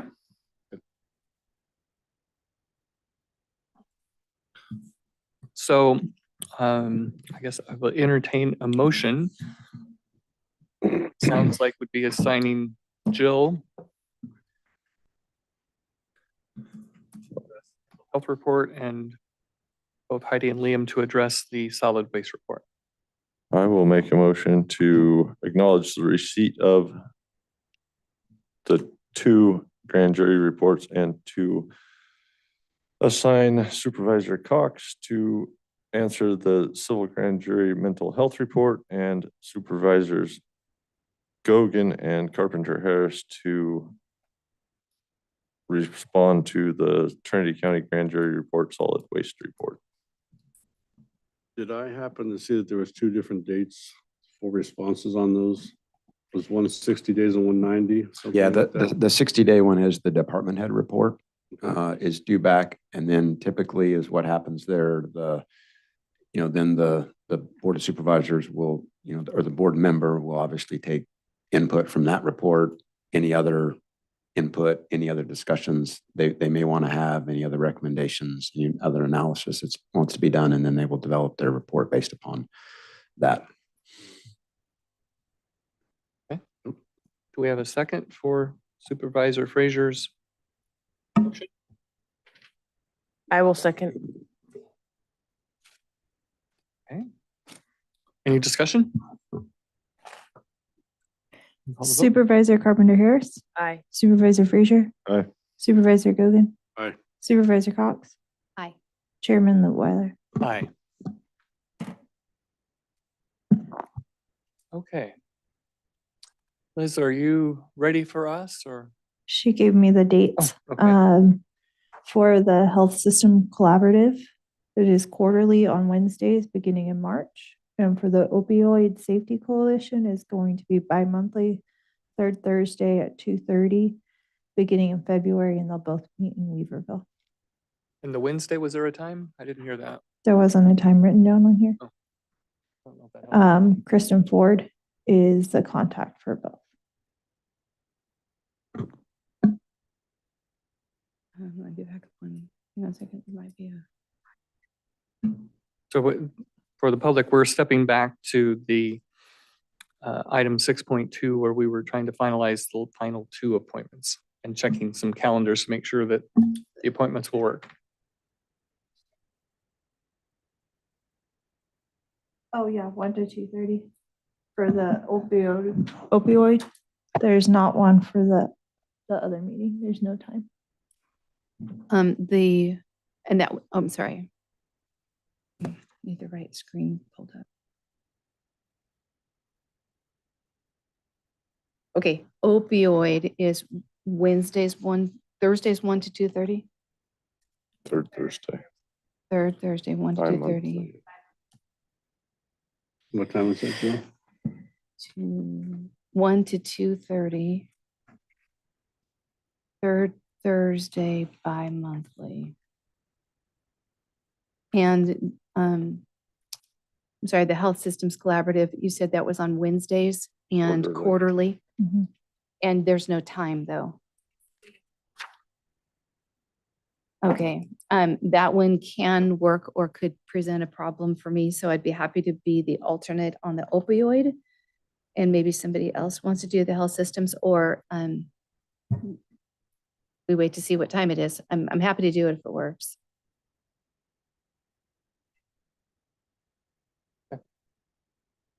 Okay, so let's just leave it. I would recommend, Chair, if you want to leave it alone, and if there's a problem, I can let you know in the Address that. future. Yeah, we can swap out. Mhm. Okay. We're probably going to end up eventually having to look at some of the times as people start rolling in. If we've had any changes, we'll have some conflicts and have to reassign undoubtedly before we're done. Okay. So if we have consensus, we'll move with those appointments. Okay, thank you. Yes.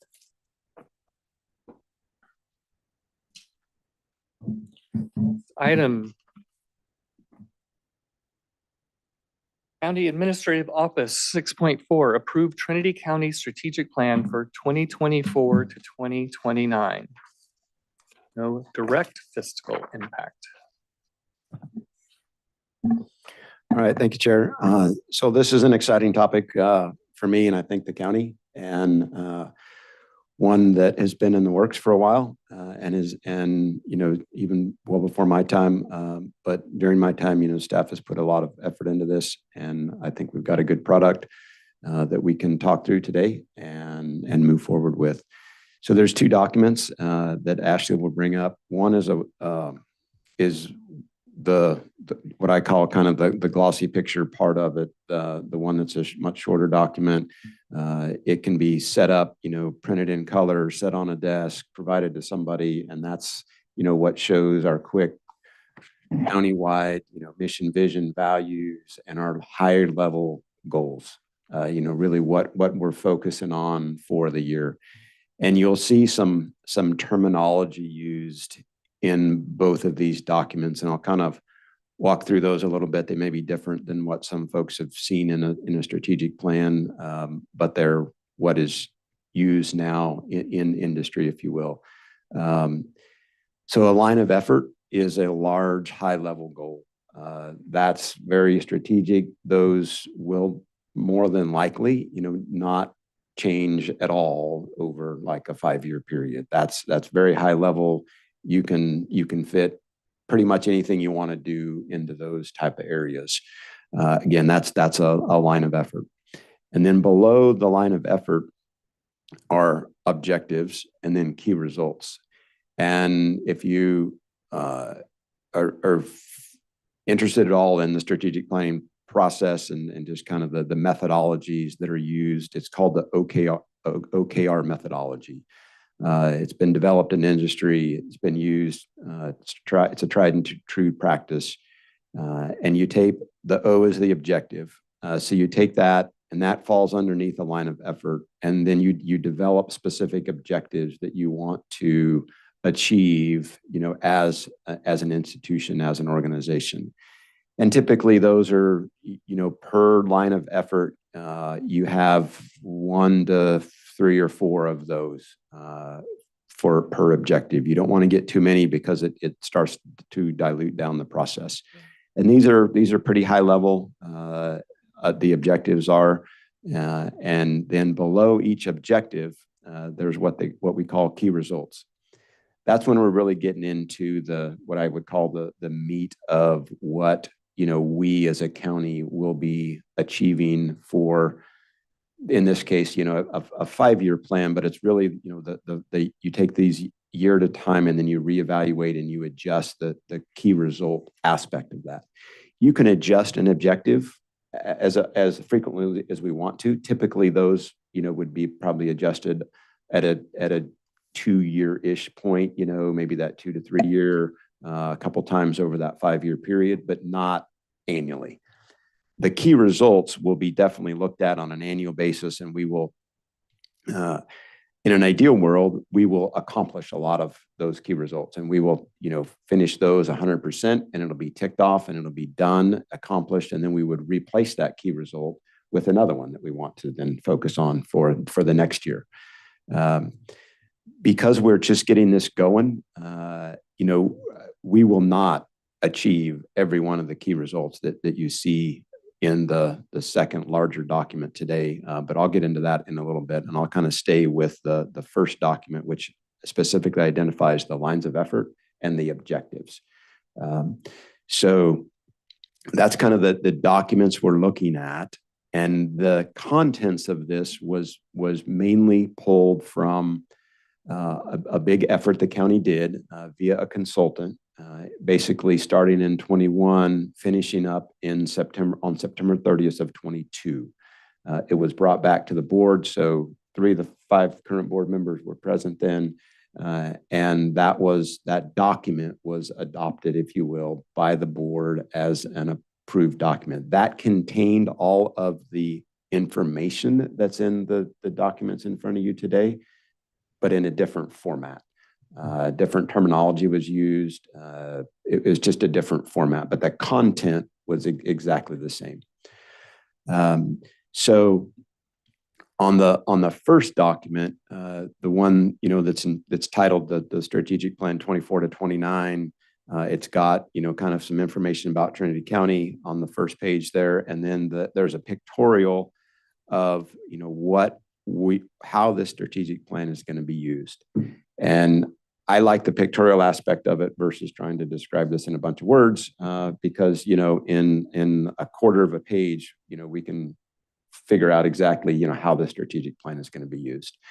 So we'll take the strategic plan, and then as we start developing the budget for next year, so for, 24, 25, which will start in earnest in about the March, April time period, we will dovetail that into what our collective, lines of effort, objectives, and key results are, what we've agreed upon to focus our efforts on, because where you put resources is where your priorities are.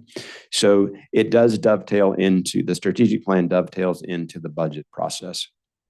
And then from there, it's kind of a continuous process improvement cycle that you go through, as far as, you develop these items, you plan for them, and then you enact them, and then you do a self-critique, self-evaluation, make some adjustments and plans, and that's that annual cycle that we will get on and be on. This plan is set up on an annual basis. It's not set up on the fiscal year basis. My experience has been if you set everything up on whatever fiscal year you're on, whether that's, the county fiscal year that we are on, which the state's on, but it's different than like the federal fiscal year. But whatever your fiscal year is, if you base all your financials on that, and then you base all of your strategic plans on that too, you have once a year you're totally overwhelmed and you end up not getting everything done, because you can't also develop a budget and work all this strategic plan stuff at the same time. So if you set them off cycle about 6 months, it seems to work fairly well from an organizational and from a planning perspective, where you can focus on the updates to the strategic plan at one point, and then you focus on the budgetary aspect of that strategic plan at a different point in time throughout the year. So it's truly an annual cycle, an annual process that we'll go through. I propose that we don't change anything with the mission vision. You can get into hours and weeks and months discussion on that and changing words to happy to glad and all that kind of stuff. But that has already been done, in my opinion. The consultants, we paid them good money to come in here. They got input, they did that. And I think those are good, solid documents. We don't need to be changing those at this point in time. The values, they identified some values, and based upon, my reviewing this discussion with current board members, the values that were proposed are all good. The 4 you see there, and then there's a couple proposed additions for your consideration. We don't have to adopt both of them, although I think they're both good. And then that would give us 6 core values, fraternity values, and I think that's manageable.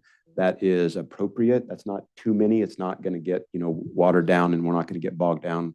That's too many. These are ones that we can, in fact, understand and live by and make decisions by and focus, not only staff, but, the board and constituents and county residents, and make them understand that, this is what the county is focusing on. This is what we can and can't do. So the 4 of integrity, transparency, accountability, and safe environment, I think are sound, solid. Again, those were ones that were brought forward, from before, with just some minor little tweaks here and there, as far as verbiage. And then the proposed additions are the solution oriented and the engagement. I think both those are very, very appropriate, very good from my perspective, from a leadership perspective. The solution oriented is what we want to be doing. It's oftentimes easy in government or big bureaucratic type of organizations. The bigger the businesses get from the private side, they tend to gravitate towards this, although they will not readily admit it in public. But it's very easy to say no. It's very easy to say no, we can't do that, and just kind of hide behind some policy or governance structure is why you can't do that. But I think it's important, to be solution oriented. The first answer might be no, we can't do it that way. But there's got to be but we can do this, or we can work this, or we can do this, or yeah, we can do that, but there's a trade-off from a resource perspective. So the quick answer, it can't just be a quick no answer, and that's the easy button. We need to all have a solution-oriented mindset. And again, that's what these are. These are more mindsets, and these are values, not necessarily specific action items. And then the engagement, I think that is very important, especially in this day and age, of the technological environment we live in, and the frequency and the immediate feedback that we all get, based upon technology, good or bad, that's out there. We will know very quickly, what's going on in even the remote parts of our county, in disasters and emergencies, and then and when just somebody's, not happy about a service we are or are not providing to somebody. So I think the engagement aspect of that is important, and just communication in general is important, and that's why I would propose that these county values that you see on the document here, the 4 plus the 2 are valuable, and I would ask the board to give those serious consideration as far as what we adopt as a county. And then the lines of effort here and the objectives, those are the high level ones.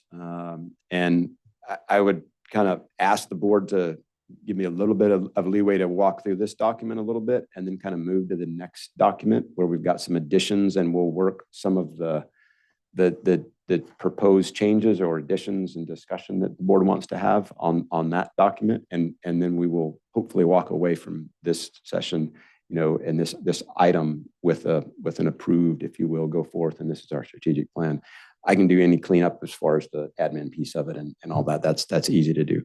But there's not much change as far as the objectives. There's a couple on the next document that will change a little bit of verbiage here and there, and then I'll make sure that those line up with this document as well. Should we bring it up for people to see as you're walking us through it? So you can bring up the 5-page document first.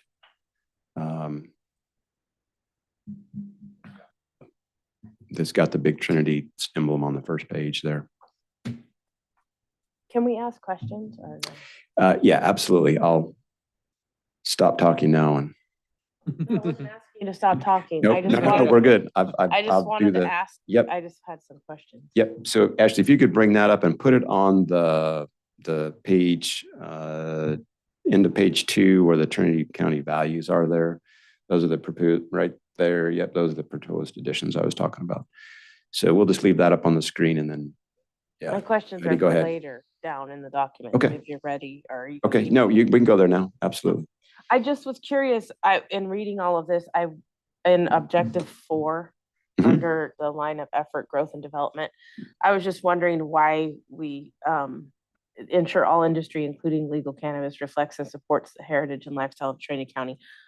I just was wondering why we have legal cannabis in there as a separate, shouldn't that be just assumed in the body of the comment, or do we feel like we still need to make that separate? Just good. to clear.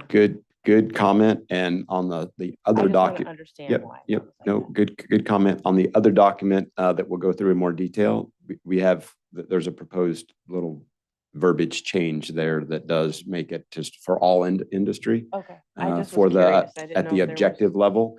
And then there is some specific cannabis items at the key result area that we would Okay. work on throughout the year. But the objective level does just make it much more generic for all industry to reflect, our county values and lifestyle. Okay. I just was curious. Thank you. Yep. Yeah, that was, keep in mind, that was in the development phases in 21 and 22. And, there was a little different focus, if you will, at that point in time on the cannabis industry.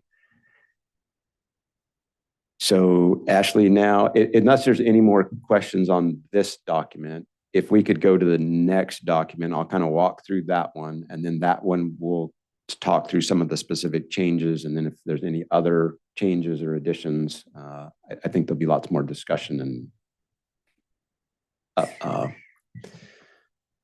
Bring up the board one that's in members the can- board book or the one that has changes in it? Which one are you- we'll bring up the one that has changes to it. Okay.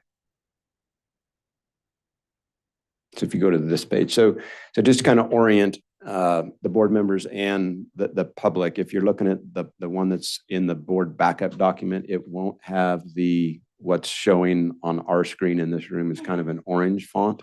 Those are some changes and some areas that we'll discuss here today, but just to kind of orient the board, if it's in orange font, that is something that Chair Lutweiler has recommended as a focus area, if you will, and a priority for 24 specifically. You know, keep in mind, this is a 5-year plan, and some of these key results will get finished in 24, but not all of them will. So to further prioritize within, you know, the strategic plan for calendar year 24, the ones that are highlighted in orange, you know, are proposed, you know, priorities for the board. And then if it's not in bold, that's an addition. So like KR5 up there on objective 1, that is a proposed addition to what went out in the board documents, if you will, and what had previously been sent out. That's an addition, a proposed addition within about the last 3 or 4 days, just to kind of orient us. So there's one proposed addition, KR5 under objective 1, and then there's 2 proposed, you know, board priorities for objective 2, KR2 and KR4 there. For the line of effort number 1. And so if you just let me walk through this just for a second, then we'll kind of come back to specific comments. So if you go to the next slide, Ashley. So just the way this will be worked throughout the year, each key result will have a document like this set up for it that staff will work. The board will not see this, you know, other than probably on a semi-annual basis. We'll go through this with the board as far as status updates, but this is what will be worked behind the scenes with staff. There'll be a specific, you know, so if you, just again, orientation, top left quad there, there'll be that's the team makeup, you know, who will be working this particular key result. It's important that you identify specific people and timeframes associated with that task. It's not just left out there in generalities.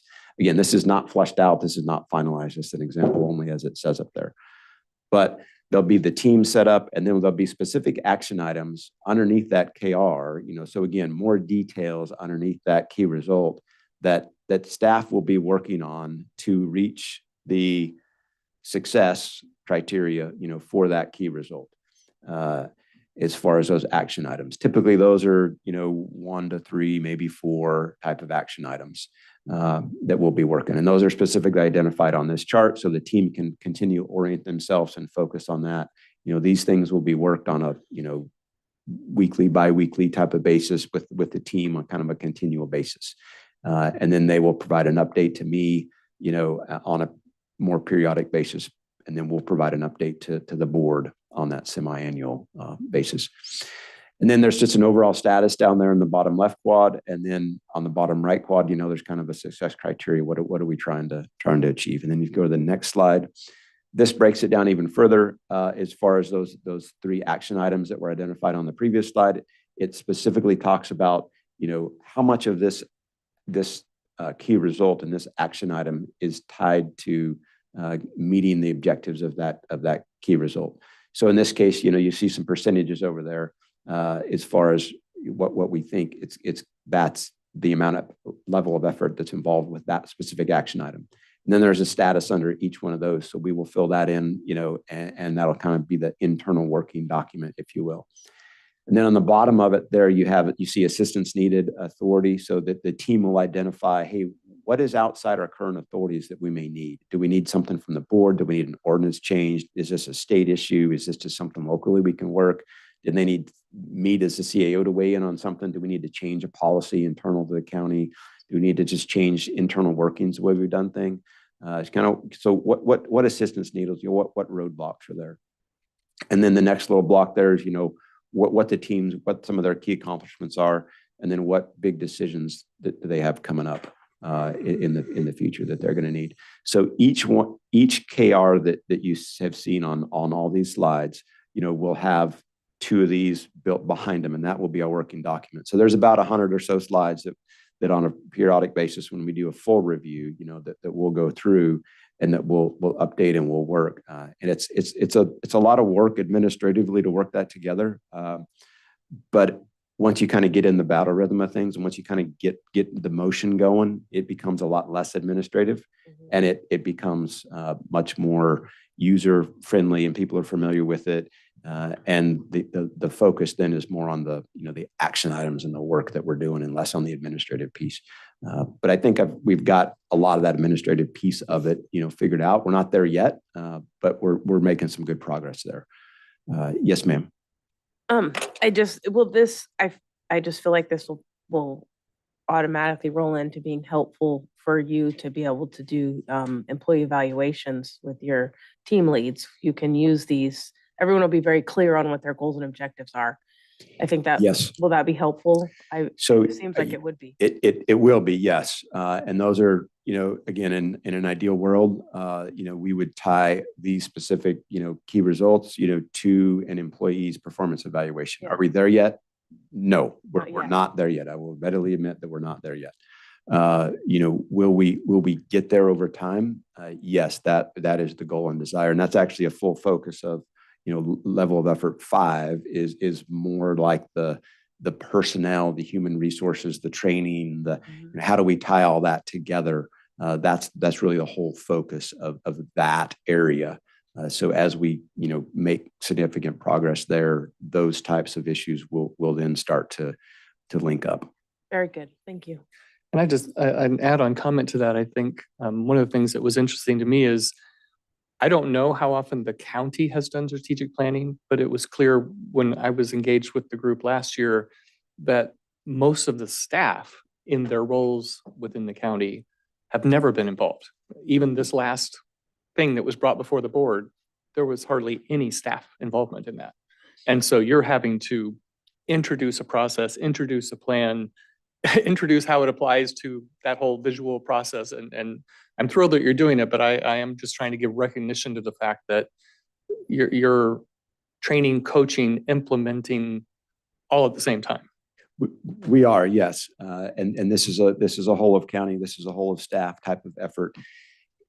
Each different departments have been involved with strategic planning within their department and within their associated organizations at the state level and federal level in different areas. So some of the areas, or some of the departments and their associated, technical areas, if you will, are very engaged in a strategic planning process from what the state requires and what they may have developed internally, but it's driven based upon, state and federal requirements.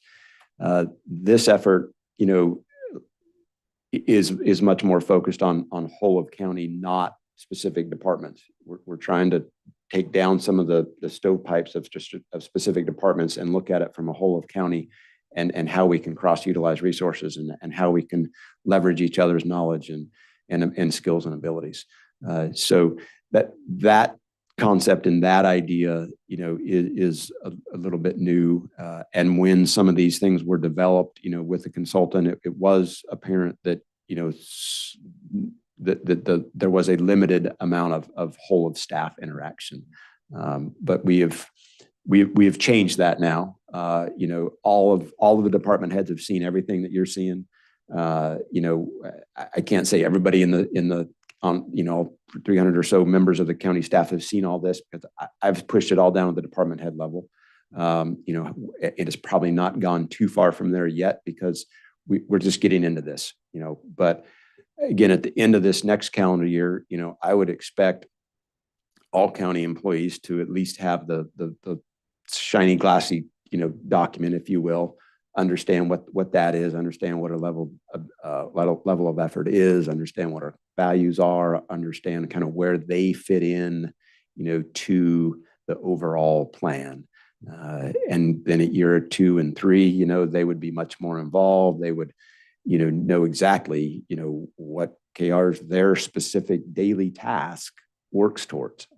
But we're not there yet. That is an iterative plan and an iterative process, and it'll take us some time to get there. But I mean, we do have buy-in from the staff. People are excited about doing this. I'm sure they're not excited about putting together the PowerPoint slides, but I'll help work that piece of it. I'm trying to minimize that. I'm trying to do as much templates as we can, but the concept and the idea behind it, there is lots of enthusiasm and support. And for that, I'm grateful for. But we do have our work cut out for us to get through this. So we can do this a couple different ways. We can run through quickly just so everybody has a sight picture of what the proposed additions are. And then we can just kind of start from the beginning and just kind of walk through each of the areas and take comments and take information from there, if that's okay. I'm wondering, should we have you walk through it all once for the public, then have public comment, and then us have board discussion? Mm-hmm. We can do that. So if you want to let me finish up just running through it Yeah. real quick, then we can turn it back over to the board and public comment, let that happen, and then we can turn it back over and have some more discussion. Sounds good. So yeah, let's go to this slide. So this is line of effort, line of effort 2. And again, on this particular slide that we're looking at right now, there's the 2 highlights are just proposed priorities that the board would support for this calendar year 24. There's a couple strike throughs up there, as far as changing the objectives just a touch, add an engagement plan, taking out communications infrastructure. And then on KR3, it's just some admin type stuff on this one. Okay. And then this is line of effort 3, so growth and development. So again, the first KR there on our objective 1, that's just a highlighted, a proposed priority. And then the items that are not bolded on the screen there, so like on KR3, there's just they were pretty short, just bullet points really before. So just trying to expand those out a little bit and make them a little bit more consistent with the other ones. I'm not exactly sure, why those specific ones were so short and concise versus what the other ones were. But just to kind of add some consistency, for like KR3 there, instead it was just expand arts and culture. Well, now the proposal is, research ways in which we can expand and build upon our arts and culture resources. So it just kind of defines it a little bit more and gives us a little bit more definition as far as what we need to do in that key result area. And the same thing with KR4 there, research ways in which we can support creative economics. KR6, you can see a little bit of a change there, and KR7 still this same type of changes there. The content of it and the spirit of that key result has not changed. It's just we've added some words to further define it. And then for objective 2, the key result 1 there is again the general plan, and we propose that is a priority for the board as well. And then a couple updates there, as far as time, quality, and budget as far as a focus on there. And then KR6 there at the bottom, that is a proposed addition. That is, specific the housing element to our general plan. And just to level the playing field for everybody, typically a housing element is part of a general plan, but it can also be a separate element that is updated and built outside the general plan. And ours was updated outside the general plan. So in 21 time period, when our general plan kicked off in earnest, our housing element, if you will, was not due. So the team at that time didn't include it in the overall general plan scope of work and contract. Now that has been pushed to the right a little bit, a couple of years due to, just life and activities and emergencies and all that kind of stuff in the county. Our housing element will be in fact due by the time the general plan is completed by the end of 25. So it makes sense now to include a housing element within that general plan update. And we're working that behind the scenes with the general plan consultants right now to work the different options to include that in the general plan update. But that is something that will come before the board on a separate item. This is not, necessarily committing the board to making a housing element part of the general plan, but it'll be a separate item that'll come forward because there's some budgetary implications with that. But this is a proposed new addition for that objective in that KR. Okay, next, Ashley. So then for objective 3 and objective 4 with KR3, or with LOE 3, I'm sorry. So KR3 there just kind of changes a few little things around. Again, just more some grammatical type stuff and some further definition. And then KR5 is in the proposed addition, develop a revitalization strategies for Trinity County.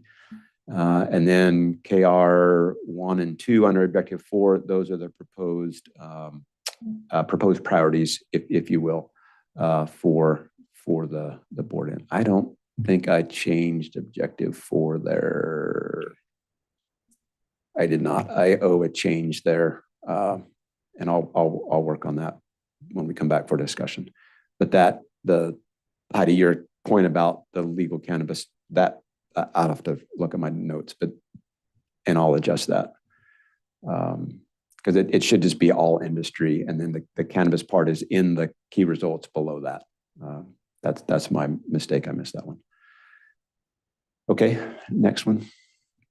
LOB4, this is our natural resources in the environment. So we've already made some progress on this one, which is great to see. There's a couple key results that are highlighted there again for proposed potential priorities for FY or for calendar year 24 for this board. Okay, next. Then LOE5, again, no big new ones here. These are just the ones that are highlighted in the orange up on the screen are their proposed priorities for 2024 in this board. Okay, next. All right. So we can now turn it back over to the board and the public, and then I'll make a couple adjustments and then we'll go back to. Okay, thank you. And just for clarification, as part of the presentation, as Trent was noting that some of that input was based on my input, some of the things I thought should be added or tweaked in wording, but the others that he was noting were what I was at least putting forward as priorities is basically reacting and responding to what Trent said, is that there is no way that we will get all the things on that plan done in this year. It's not even meant to happen. So how do we be clear, to the extent we feel like we need to be as a board, of what we see as the priorities? And just as you mentioned, Heidi, that this can be helpful for staff's performance reviews. To me, those priorities can be informative to Trent's performance review. It's like, yes, he's supposed to move the whole thing forward and manage the whole county, but these priorities that whatever we decide on, would be those things that would help him know what we're expecting the most progress on. And again, it's just my input at this point, but that's why we'll have the discussion here in a moment. So any other technical questions about what we've seen before we have public comment? No, the only thing I would like to add to what you said, which I wholly agree with, is that when we agree on this today, the outcome also is that we send our CAO down a straight path. And by things that come up, we 5 don't independently run to him and say, oh, hey, how about, isn't this a great idea? And then he is on this jagged path where he is not set up for success. And so this is not only, I think, marching orders outward, it's a commitment inward. We say it and we're sticking to it as well. Thank you. Let's take public comment. I have no raised hands. Okay. This again, County Council, I think, is one where we need to really have the discussion and then decide on a motion. Understood. Okay. So I guess I'll turn that over. Allow Trent to make the, Yeah, I can, if you want to pull that document back up, Ashley, that we were just looking at, the PowerPoint.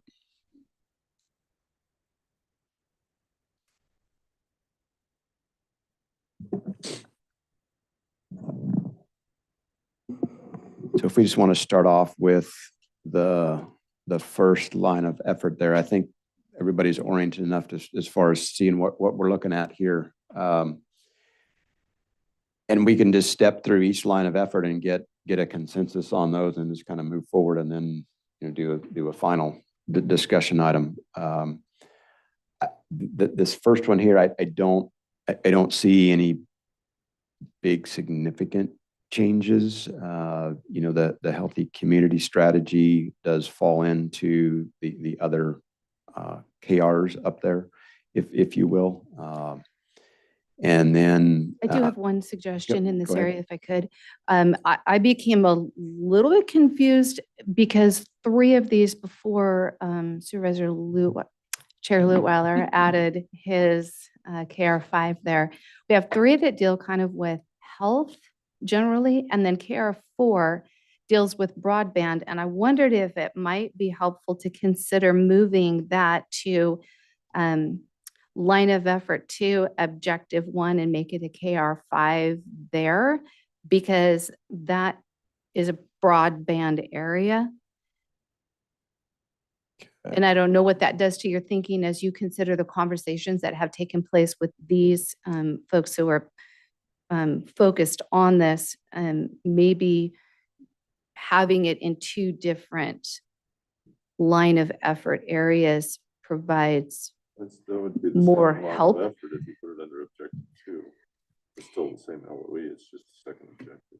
No, did I hear you say move it to LOE 5, objective 1? I said LOE 2, Oh, okay. objective 1, LOE 2. and make it a KR5 there. Gotcha. Oh, gotcha. Countywide communications infrastructure. Because this is dealing with broadband specifically. And so it just seemed like we had broadband in 2 different areas. Yep. No, that's an easy move.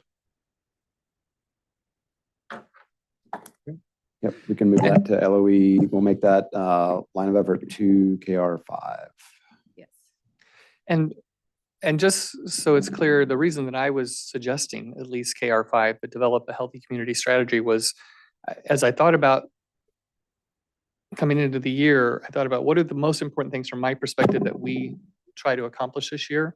And knowing that we are rated the lowest in the whole state from a health standpoint, that it feels like besides some very specific things that were already identified here, that we needed to develop a strategy for how do we become a healthy community. To me, it would involve some of the things above, like bringing people together, stakeholders, you know, about things, but specifically about what do we need to do together, Health and Human Services, county investments, HRN, food bank, all those groups. How do we move ourselves to a place where we're close to the bottom of that list some number of years from now? So that was my reason for that. So I wonder if now that we've pulled the broadband piece out and the objective 1 says deliver essential services that are accessible in all parts of the county, I wonder if you just want to move that, make that objective, develop a healthy strategy or develop a community strategy for health in all parts of the county. Because that's what to me, caused the confusion here. We have health and we had broadband in the same thing. Now we've pulled the broadband out. Now you really are talking about health. And then those key deliverables become what you're doing under the auspices of a healthy community strategy. In other words, Yeah, what about just doing deliver essential health services that are accessible to all parts of the county? there you go. Yeah. Just focus it on that. A whole objective will be health services. Exactly. Yeah. Yeah. Now that we've moved broadband. Okay. Mhm. I like that. Okay. That is done. Any other comments or thoughts on these two objectives?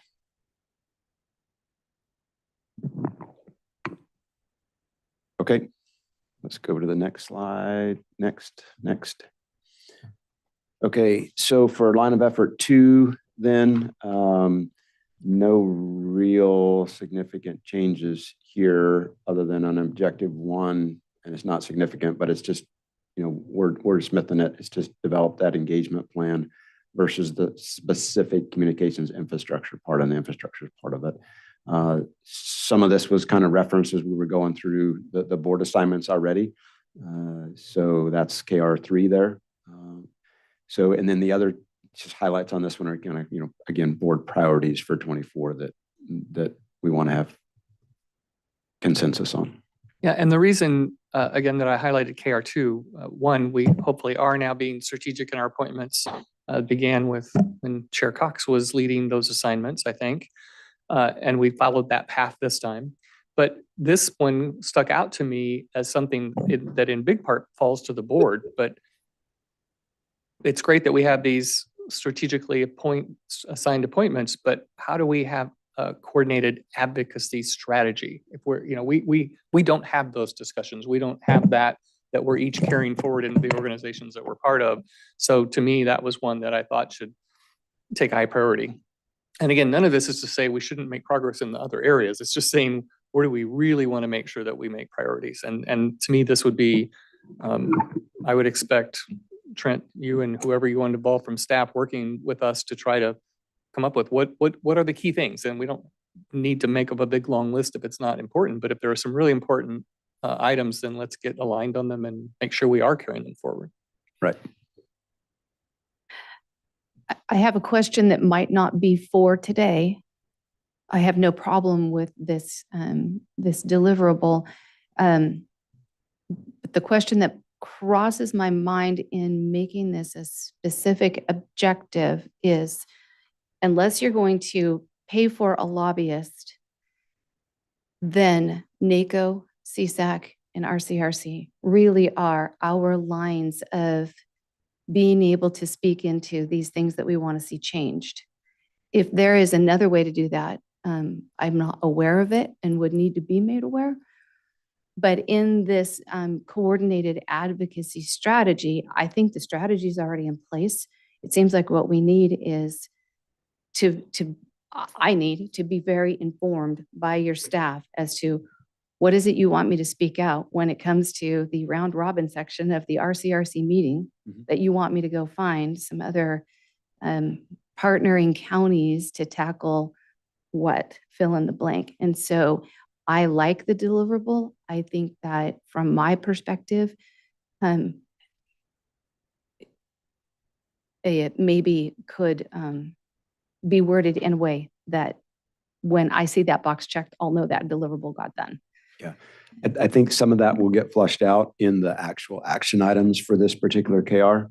I think this one really gets at, like the framework is there with RCRC, CSAC, NACO, and they are in essence our lobbyist for us.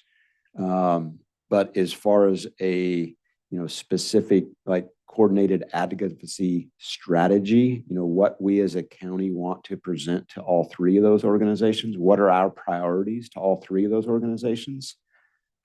I personally have not seen that yet. But that I think is what this is getting at, is for us as a county and as a board and as a governance structure, when we do go to the RCRC meetings, quarterly, annual, when you do go to NACO, what are we looking for, from our county? Where's our input point, whether that's, broadband, housing, economic development, whatever it may be. Each one of those organizations have resources. What we heard from Bob Burris today from one of those organizations is just a really small, tiny little example of how we can be leveraging those type of organizations to further maximize our limited resources. Because we would be very limited to what we could do on our own in some of these areas. But if we maximize those resources across all three of those organizations and leverage from what other counties are doing and what some other county priorities are outside of ours, if we then team up with some of those other counties, that really starts to mean something, when 4 or 5 counties are saying the same thing, when all of our CRC counties are saying the same thing, when you can get the CSAC executive director to advocate something for you, he has got a seat at the table with those lobbyists and with those individuals at the state when decisions are being made. But right now we're not there. We don't have that overall, that coordinated strategy yet. That's what we need to start working So do on. you picture that in implementing this, we twice a year won't be often enough for us to talk about that? This will be something that we're constantly updated with as your staff develops This this. particular one where, the board members, if you will probably be more engaged with this on a more frequent basis. Yes, there would be more updates with this, like this particular one. Absolutely. Yeah. And I would, go ahead. Oh, I'm sorry. I would just like to say that I'm excited about this because you go to these large events and so much information is given to you and you bring it home, but then where do I take it? How do I make sure that what I've learned is passed down to the department that needs that information, or here are the flyers that they gave us, who should I give it to? And just to know what you want me to find so that when I find it, when I come back, I can make sure that I've gathered information. And what do you want me to take there and what do you want me to bring back so I can be the most effective representation that I can be? Right. So I'm excited about this component. I think it will bring in a lot of resources that we otherwise wouldn't have the capacity to deliver not only to our staff, but to the people in our county as a whole. Yep. No, I absolutely concur with that. And I want to take this opportunity to remind myself and all of us, that this is a crawl, walk, run process that was identified in the document as far as, what the OKR methodology is and kind of why we're doing this. We are very much, my opinion, one person's personal opinion, we are very much in the crawl phases of this. So when, you guys go off to NACO in February, we're not going to have, a big laundry list and a strategic priorities set up yet and all this kind of stuff. So we can go in and, man, where's Trinity County been the last 20 years? Man, they're on the ball now. We're not there yet. But this is, like we started out this conversation, this is a 5-year plan. So we got to get through the crawl phase first. And if we're all consolidated and we have some energy going in the right direction, we will make progress. But I just want to make sure that we're level set on expectation management. And I would just like to offer that from my perspective, it's a little bit broader. Maybe the wording state and federal levels is what can be more limiting the way I'm taking it.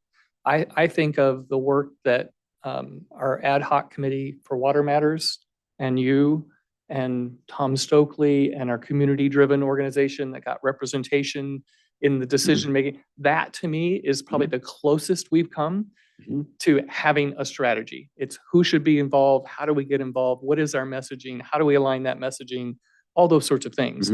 In my particular case, one of the reasons I really dug in on SCED and NORTEC from workforce and economic development is because I see that as another big area for us. So I wanted to be on those committees and I've been pushing them to do strategic planning and goal setting so that we can get more out of those organizations. And so we know how to get more out of them. And I recently put my name in to be the chair of the housing related committee for CSAC, because again, another big area. Those are all to me things that I think we can be doing to say, where are those ways we can get ourselves to a place to influence resources, working with the Forest Service. We're so far ahead of where we were 2 years ago, but there's more. When I went on this latest tour, I heard conflicting messages coming from different people. We don't have a county position on that I know of yet. And so where's our strategy for influencing that? And Caltrans and so on and so forth. Right. So I like you, I'm very excited that we're going to focus on this and absolutely, we're crawling. We may have been walking backwards for a while, but we're at least crawling forward now. Yes, I Yeah, hope so. and I like this LOE also. There's the mini outside the box kind of one that myself, Trent, Tom Stokely have been working on, and it does include state and federal. But I do think we should, as KR3 says, have a strategic plan when we go to RCRC or CSAC, that this is what we're here for. Right now, we go to RCRC, we kind of listen, we pull out a little bit of something, but we don't have a focus on 4 days we're going to be here. Liam, you should be doing this. You should be doing that. We really need to pull more out of those meetings because they are important. NACO, RCRC, CSAC are all very, very important with high level people that I don't feel we make a little bit of inroads. And it takes a long time to make those inroads with other senators, congressmen, supervisors, and people from NACO, RCRC, and CSAC. So I think it's important for us to have a strategic kind of plan made before we go to any of these meetings that, you know, what are we focused on at this meeting? Say it's NACO in February.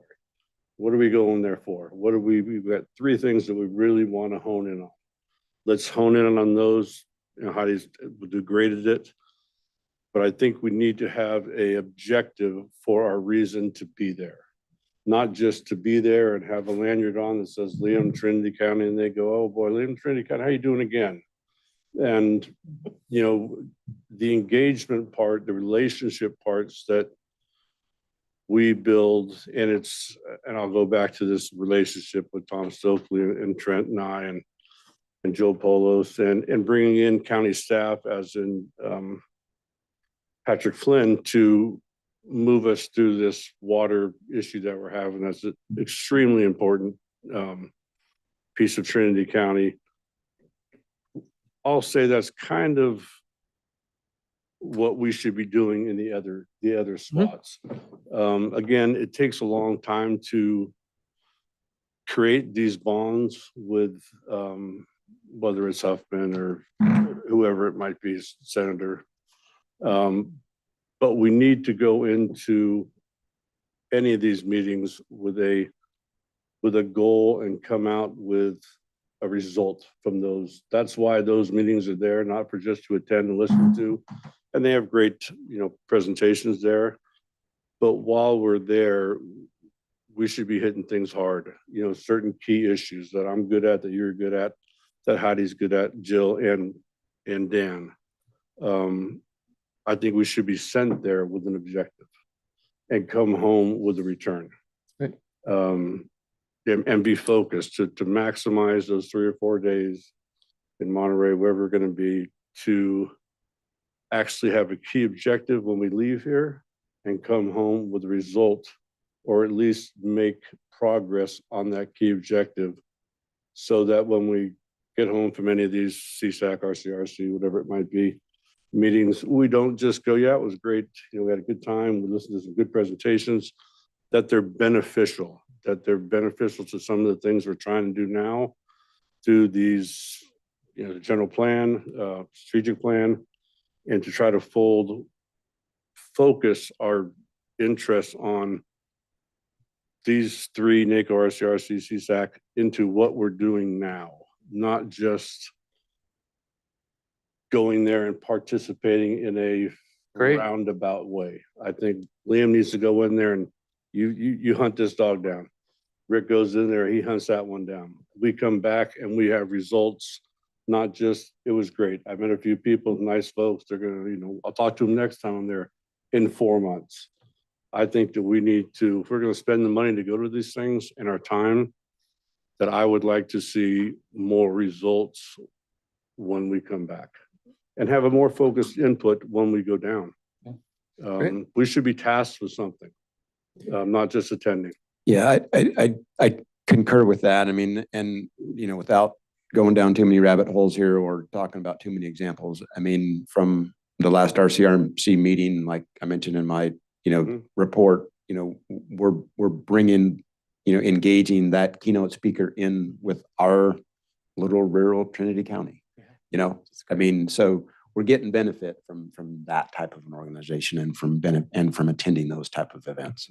And further to just the attending of the events twice a year are the executive meetings that are on a very different level. Yes. Where the engagement is far more focused. And the committees and all those. So Right. I think you have, it sounds like a lot of line support and input in different ways. I think you'll have to let us know, you know, do you at some point need an ad hoc committee to work with? Because otherwise it has to be all of us, you know, if it's for some of these things or not. But one way or the other, we'll look forward to working with you on this. Yep. We'll figure out the mechanics of the how to. Yeah. Thank you. Yeah, that's the question I have with this, that is developing and setting goals, priorities for engagement with NACO, RCRC, and CSAC. Those, to me, that has to come from a supervisor level or from the public level. That doesn't come from a staff level. If staff does have concerns or whatever that they need to have raised, that's one thing, but that what we should be working on is what our constituents are telling us the county needs to deliver and what we can get from CSAC on that. So that's not, staff's not going to be able to provide that to us. We're going to have to set that goals as a board. And that's a little more difficult. Some examples, yes, but in other examples, staff does. Probation comes to mind. Yeah. There are examples where it is. There will be issues that staff will have that they need us to advocate for. But at the same time, that's not the only thing we need to get out of CSAC and those we need. Yeah, we can advocate for staff, but I might have some things I want pushed, or I might create some problems that we need to address at RCRC, you know, so those are things that I think we're going to have a discussion, like probably at a board meeting, possibly to like, what is our priority? What are we going to? Yep. I agree with all that. You know, I think we're all in adamant agreement with that. And now it's just, once we agree to the framework of things, it's, you know, the next step is, you know, the how-to part of working some of these. So once we agree to some of that framework, then we'll take it to that next step. Okay, Ashley, if you could bump to the next slide. So this is line of effort 3 here. I talked through some of these already. The 3 items in orange are the proposed kind of 2024 priorities that Rick talked about. KR 3, 4, 6, and 7 under objective 1. There's just some wordsmithing that's going on there. No real content or focus change on the topic. Objective 2, same for KR 1. Talk, you know, to some more specifics in about the general plan update, which is a real priority and will be really kicking off in earnest in 2024 as far as the different elements. And then we talked the housing element aspect of it on KR 6 there. So just to, as I say, just to pause, I'm obviously comfortable with what I'm seeing as priorities, so they reflect my input, but I'm trying to make sure that we have your input as well. I would ask if it would be good to, for example, I think I found this twice. I'm seeing it once so far on key result 2, where we're talking about reestablishing the subdivision commission. Obviously that has happened. Assemble the appropriate parties to streamline the process of bringing in the housing project. The other place where this came up, oh, here it is on KR 5, the ADUs and the junior ADUs. I wonder about adding language in there that encourages exploration of ways by which to incentivize these outcomes. Encouraging it, I don't really know what that means, other than the incentivizing makes sense. Yes, so I can add that as a note, and we'll make sure that the action items under these KRs are talk about the incentive aspect. Okay, great. Of it. That'll work. Anybody else on this section? Okay. I really like this format. I get it. Like, it's clean and Can we go tight. back to that one just one more time? Sorry about that. I was just looking for, so we're going to put together a a committee for a subdivision committee to assemble appropriate parties to streamline the process, bring a housing project to fruition. Great for District 3. I hope great for all the other districts. There is some yearning right now for a small housing development in District 3. So, these are good. KR2 is great for the county. KR2 is, I think, this is very important for every district in this county. Under objective 2, the subdivision committee, you mean? Yeah. Yeah. And the only reason I didn't highlight that one is because it's Yeah. already in place. It's like, I think we. And I just want to reiterate that I think that is a extremely positive and something that we should bring to fruition here, because it's sorely lacking as our ADUs and junior ADUs. So I think this section, again, with the last section, extremely important. Okay, thank you. Yeah, and your addition on number 6, I guess, is very important also. Okay, we'll move on, Ashley, to objective 3 and 4. It's not many significant changes here, some wordsmithing going on. So just kind of open it up for whatever discussion the board may have. Am I a little confused? Are we trying to, in KR2, place passage of TOT increase and or special investment districts on the ballot? Are we, am I getting the hint of another TOT attempt? I think this was put on this strategic plan before it failed. So we already tried that. We accomplished getting it on the ballot. We didn't get it passed. So I think. Yeah, so it was on there, and that on the document that you're probably looking at, has in parentheses, should we keep or not? This is kind of adjusted a little bit to also include as a potential option the special investment district, which is a little bit different focus than a straight TOT. And then it's obviously up to the board direction as far as, placing something on the ballot. Again, is it a priority for 24? That's why it's, proposed that it's not necessarily highlighted, but is it something that deserves some look? Right now, we are the lowest TOT rate in the entire state by 100%. We're at about 5%. The next closest one is around 10%. So that's real money, that could be brought in. And I know there's differing opinions on both sides of it. I've looked at the documents from, the opposition from before. I get it to a degree, but I mean, that is real revenue that the county is not seeing right now, and other counties within the state are. So is it worthy of keeping on a 5-year strategic plan? I propose that it is. Are we going to have a specific action item to get this on the ballot? No, not right now. But within the 5-year plan, I would say we keep it on there. We have the discussion. We see where this goes. We do a little bit of research as far as this in special investment district, and see if that may be a stepping stone to a full county-wide, TOT ballot measure. Maybe there's something in between that we could look at, that we're just not aware of right now. Mm-hmm. I wonder if you do just housekeeping, want to change the word passage to an initiative. Place an initiative on the ballot.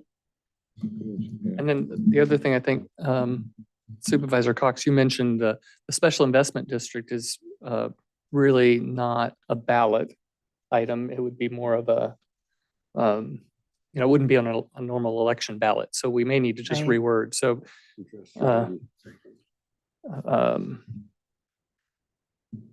promote the support the reintroduction of a TOT increase and or implementation of a special investment district. And then we're just saying we want to pursue these and see where they go. Mm-hmm. but where they go will be dependent upon what we learn as we research. Is And that would be good too on that, because it is a countywide strategic document. I like how you worded that from the standpoint that we as a board can put an initiative on the ballot if we so choose, but it can come by petition of the people as well. Yeah, anybody can put anything on the ballot that Yeah. they like. Is there any yearning for this board or the CAO to put TOT back on the ballot this year? Where we. So that wouldn't be a discussion. It's not I mean, Is it passed? it's not my desire. And I can answer for me, and I think the it's- staff, but I mean, I think it's we're too soon. way behind. I mean, we're not, So queuing it up. and oh yeah, going? we're not, I mean, technically, we could probably, if somebody could get it on the ballot, strategically, no, we're not Right. even Yeah. close. And I do think that technically we probably could. Strategically, it's going to take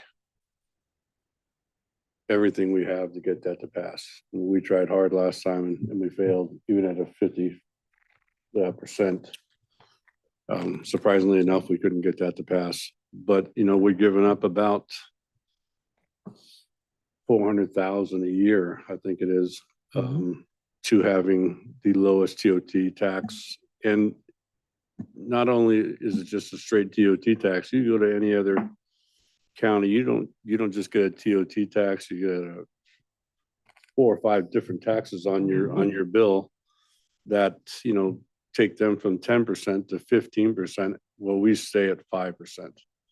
And that 400,000 that we'll say we're not getting because we're at 5%, everybody else is at 10.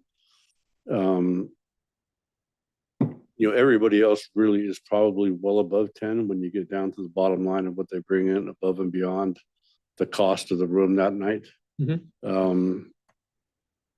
So I do think that that is something that, you know, technically, yes, we could get on, but we need to have full focus on trying to get that implemented maybe next time around. So Trent, do you have what you need from a, sorry, Go ahead. from a rewording standpoint to work with? Yes. Okay. And then I just to clarify, as this discussion was indicating, the reason I didn't put that on as a priority for this year is I do think it's too soon. You know, we just gave a whole lot more money to I'll call them the TOT funded partners. And we have an opportunity to see what they can prove they can do with those funds, which could then potentially even help encourage people to say, let's get some more of those funds. And so we need to let that cycle run. Correct. And that's what KR3 is there. That's exactly what you're talking right. about. And I think we need, like you said, we need to let that work itself out and then see if there's an appetite, you know, for real work on KR2. Okay. And just for the benefit of those, the addition that I made there, KR5, develop a revitalization strategy for Trinity County. Again, thinking about our economy, about blight, you know, just trying to say we should step back and say, what's our strategy for moving from where we are to where we want to be, where everyone is proud when you drive through all parts of the county and you feel like we're actually, you know, kind of coming alive and moving out of that lower economic standard, both visually and in reality. So that was the reason that I put that there. So, Rick, when you say revitalization, what is a broad word and broad concept? You know, is it a Main Street thing? You know, something that just touristy, local-y? It was intentionally, more yeah, it was intentionally broad because I think I'm trying to leave it open. What do we think are the most important steps that we can take to revitalize the county? And that can be everything from, you know, cleaning up blight. It can be the ways that we invest in nurturing businesses. It can be in lots of different ways. So I wanted to leave it broad. That was just my perspective. And then the focus of it comes out of the discussions that we would have if we pursue that. Fair. Okay. Okay, and then for objective 4 there, like I previously talked about, I just need to delete, you know, including legal cannabis, and that objective will just read, you know, ensure all industry reflects and supports the heritage and lifestyle of the county. And then you can see the adjustments to the KRs there. 1 and 2 are still specific to cannabis. 1 is really anything that would associate with CEQA, for any CEQA process that's required to include cannabis, but many other industries and many other permit applicants also have to go through the CEQA process. So it's not only cannabis for KR1. And then for KR3, it is, again, the specificity for cannabis is proposed to strike out of that. And it's just all, local businesses, any available funding, grant, resources for anything. Any business is not specific to cannabis. And just for clarity, one of the reasons I like the strikeout in the first part of KR1 is I really want to make sure that our focus isn't on issuing permits, it's on processing them. Because you process them to determine if you should issue them. And just like you were saying, well, let's not put passage of the TOT, you Right. might put it on the, so I just think that's important that we have, and I think there's a lot of wording in this section that is trying to seek a balance that I think the county is looking for from us. Mhm. Okay, thank you. Trent? Okay, we'll go to the next slide. Ashley, KR4 or LOE4, I'm sorry. So this is our natural resources in the environment, LOE, and no real change here at all other than just highlighting a couple of the KRs for 2024 priorities. I think the SPA, just to be technical, is a supplemental project agreement, so you might need to throw an instead of AL on the supplement? end. Mhm. Okay. KR2 supplemental. Thank you. And that adjustment in wording on KR2 was, since it's already in place now, that, a lot of folks worked hard to make that happen. Mhm. Now is we'll develop a plan to build on it. What do we do now that we have that in place? How do we start to leverage that? And again, having David and his role in that department or division stood up is helpful. Mhm.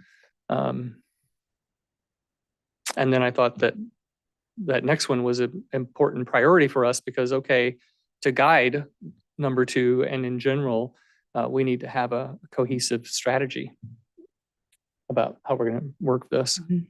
And then KR7 was what's already happening, but just emphasizing that, yeah, especially from a time sensitive standpoint, that has to be a priority for this year to meet my perspective. Mhm. I agree. And that KR7 is going to be an ongoing effort that will be around for a while, but we are finally starting to win that war a little bit. We have, I wouldn't think I'd ever said that in my lifetime. We have got to a stage where we may see fruition of this thing in the next few years, which could be an unbelievable win for Trinity County and other counties also. And we're as close as we've ever been. And Awesome. that's a great thing. And we've been waiting for a long decades and we're close. So I'm proud of everybody that worked on that. Indeed. All righty. Ashley, can you take us to the LOE5, the last slide here? Again, no real significant changes here, a couple admin type things, and then the highlight of the, proposed 2024 priorities.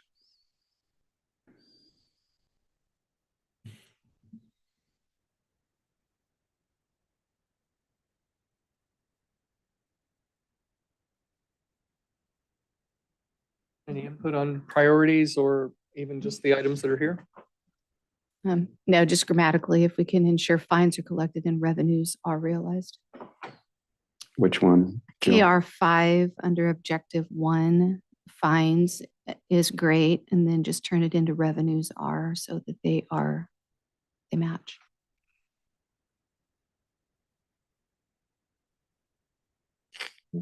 They are realized. Yes, done. Anything else? Okay, I know. move on. Okay, that concludes my part of it. If you guys are, as a board, if you're good with that, I've taken the notes that we will adjust and change. And then if you're, if there's, you can obviously do it a couple different ways, but if there's board consensus, I mean, that's what I was looking for to move forward with this. If you want to take it to a formal vote, obviously you can do that as well. Well, I just want to echo what I heard from Supervisor Cox earlier is, to me, we are through this process providing clarity, hopefully, and guidance on what we believe are the most important things for the county to achieve. We've said that in the overall plan as well as now in these bolded items as priorities. And so there are the ones then that we would look for Trent to have the most impact on. They still might not get done, but at least that's where we're focusing a lot of effort. But as Supervisor Cox said, it's also to point back at us. That doesn't mean that things won't come up that we need to address when they come up. But if we come up and say, oh, we want to now tackle this new big project, I think the CAO's role would be to come back to us and say, well, then which of these priorities are you saying we're displacing? Because this was already a big ask, all the things that we just prioritized. So I just want to make sure if we think about the year and what we want to have accomplished this year, did we just cover it? And if we didn't, we should say it now. And if we did, then great, we can move on. And I would think that within that, there may be small things that would come up. Yeah. And as long as they fit within what we've said, it could be that they Sure. can be encompassed and achieved, but they shouldn't delve off. Yeah, I think this is a kind of a living document that will kind Yeah. of move around annually and Yes. pull out the, some of the things that don't pertain and some of the things that raise to the highest level as we go Yeah. throughout the years. And as you alluded earlier, when we do mid-year budget review and we do the next year's budget, again, we should be pointing back here. If we only have so many funds, we need to make sure that these things are funded to the extent they need it. That housing element is an example of where we'll need to take funds from somewhere. So, okay, just want to make sure. This county council, is this just a consensus is fine? We don't need a formal vote? Just a consensus, yes. All good? Okay. Thanks, everyone. Thank you. Thank you, Thank you. Trent. Next item, I think we can wrap up here. Human Resources 6.5. Acknowledge the resignation retirement of Angela Bickle, Trinity County Auditor Controller, effective April 1st, 2024, and direct staff to begin the recruitment process. Approximately $2,500 for the recruitment. So I'll take this one. So this is the formal, notification process that our auditor, Angie Bickle has notified us via letter, that she is going to retire at the end of March. As that is an elected position, we will need to go through the recruitment process to fill out the remainder time of her term, if you will. So that's why there's a little bit of money associated with that for potential recruitment actions. And we will, we will start those actions via our HR team and the front office going forward now with the goal and desire, to have no gap, if you will, before Angie departs and when we would have a new individual sitting in that seat. Okay. Any questions? No. Public comment? I have no raised hands. Okay. Entertain a motion? I'll move to adopt as presented. I'll second. So Supervisor Frazier made the motion. Supervisor Cox, second. Thank you. Supervisor Cox. Aye. Supervisor Frazier. Aye. Supervisor Gogan. Aye. Supervisor Carpenter Harris. Aye. Chairman Lutweiler. Aye. And County Council, I have a question for you. So, this past year, we were playing catch up on our minutes from the meetings, but I understand that as our next meeting, we will be caught up, which is great. And congratulations and thank you for all that work to get us caught up. With these closed session reports, I just want to make sure I understand this right. I'm learning that you can just rely on the minutes that reflect the closed session outcome. And therefore it doesn't necessarily need to be read, which is why it's not officially part of the agenda. But we've done that both for transparency purposes and because we were so far behind on minutes. Is there a policy practice that we should enforce? I'm fine to continue to read them out. I don't want to bother if we don't need to. So that's your pleasure if you want to read them out. It is a standard practice throughout the state of California to read it. But as you were correct, the law does say that you aren't necessarily required to have to orally present it. You can also document it and have it available at the clerk's office, which if we don't have an opportunity to read it out at the end of the meeting, we do take notes and do provide it to the clerk. So the members of the public can receive the report outs immediately. And that's, I believe, why we started reading at the next meeting, is because we were going late and the audience had left. So we were writing it down, having it available, and then reading it out at the next meeting. But there's no legal requirement to do so. Okay, but I'm a little confused. You said there is a standard across the state that we do read it? Best practice is that Okay, you do all read right, it. well then, fine, we'll continue with the best practice that's been established. Thank you. All right, so from our last closed session, item 1 was Government Code Section 54954.5C, conference with legal counsel, anticipated litigation, number of cases 1, and we gave direction to staff. And number 2 is Government Code Section 54954.5F, conference with labor negotiators, counties, designated representatives, Margaret Long, Leila Cassis, and Susie Hawkins, employee organizations, Deputy Sheriff's Association, and HHS unit. And again, direction was given to staff. And with that, we will move into closed session. Thank you. You have to take public comment on closed session. Oh, thank you. Public comment on closed session? I have no raised hands. All right.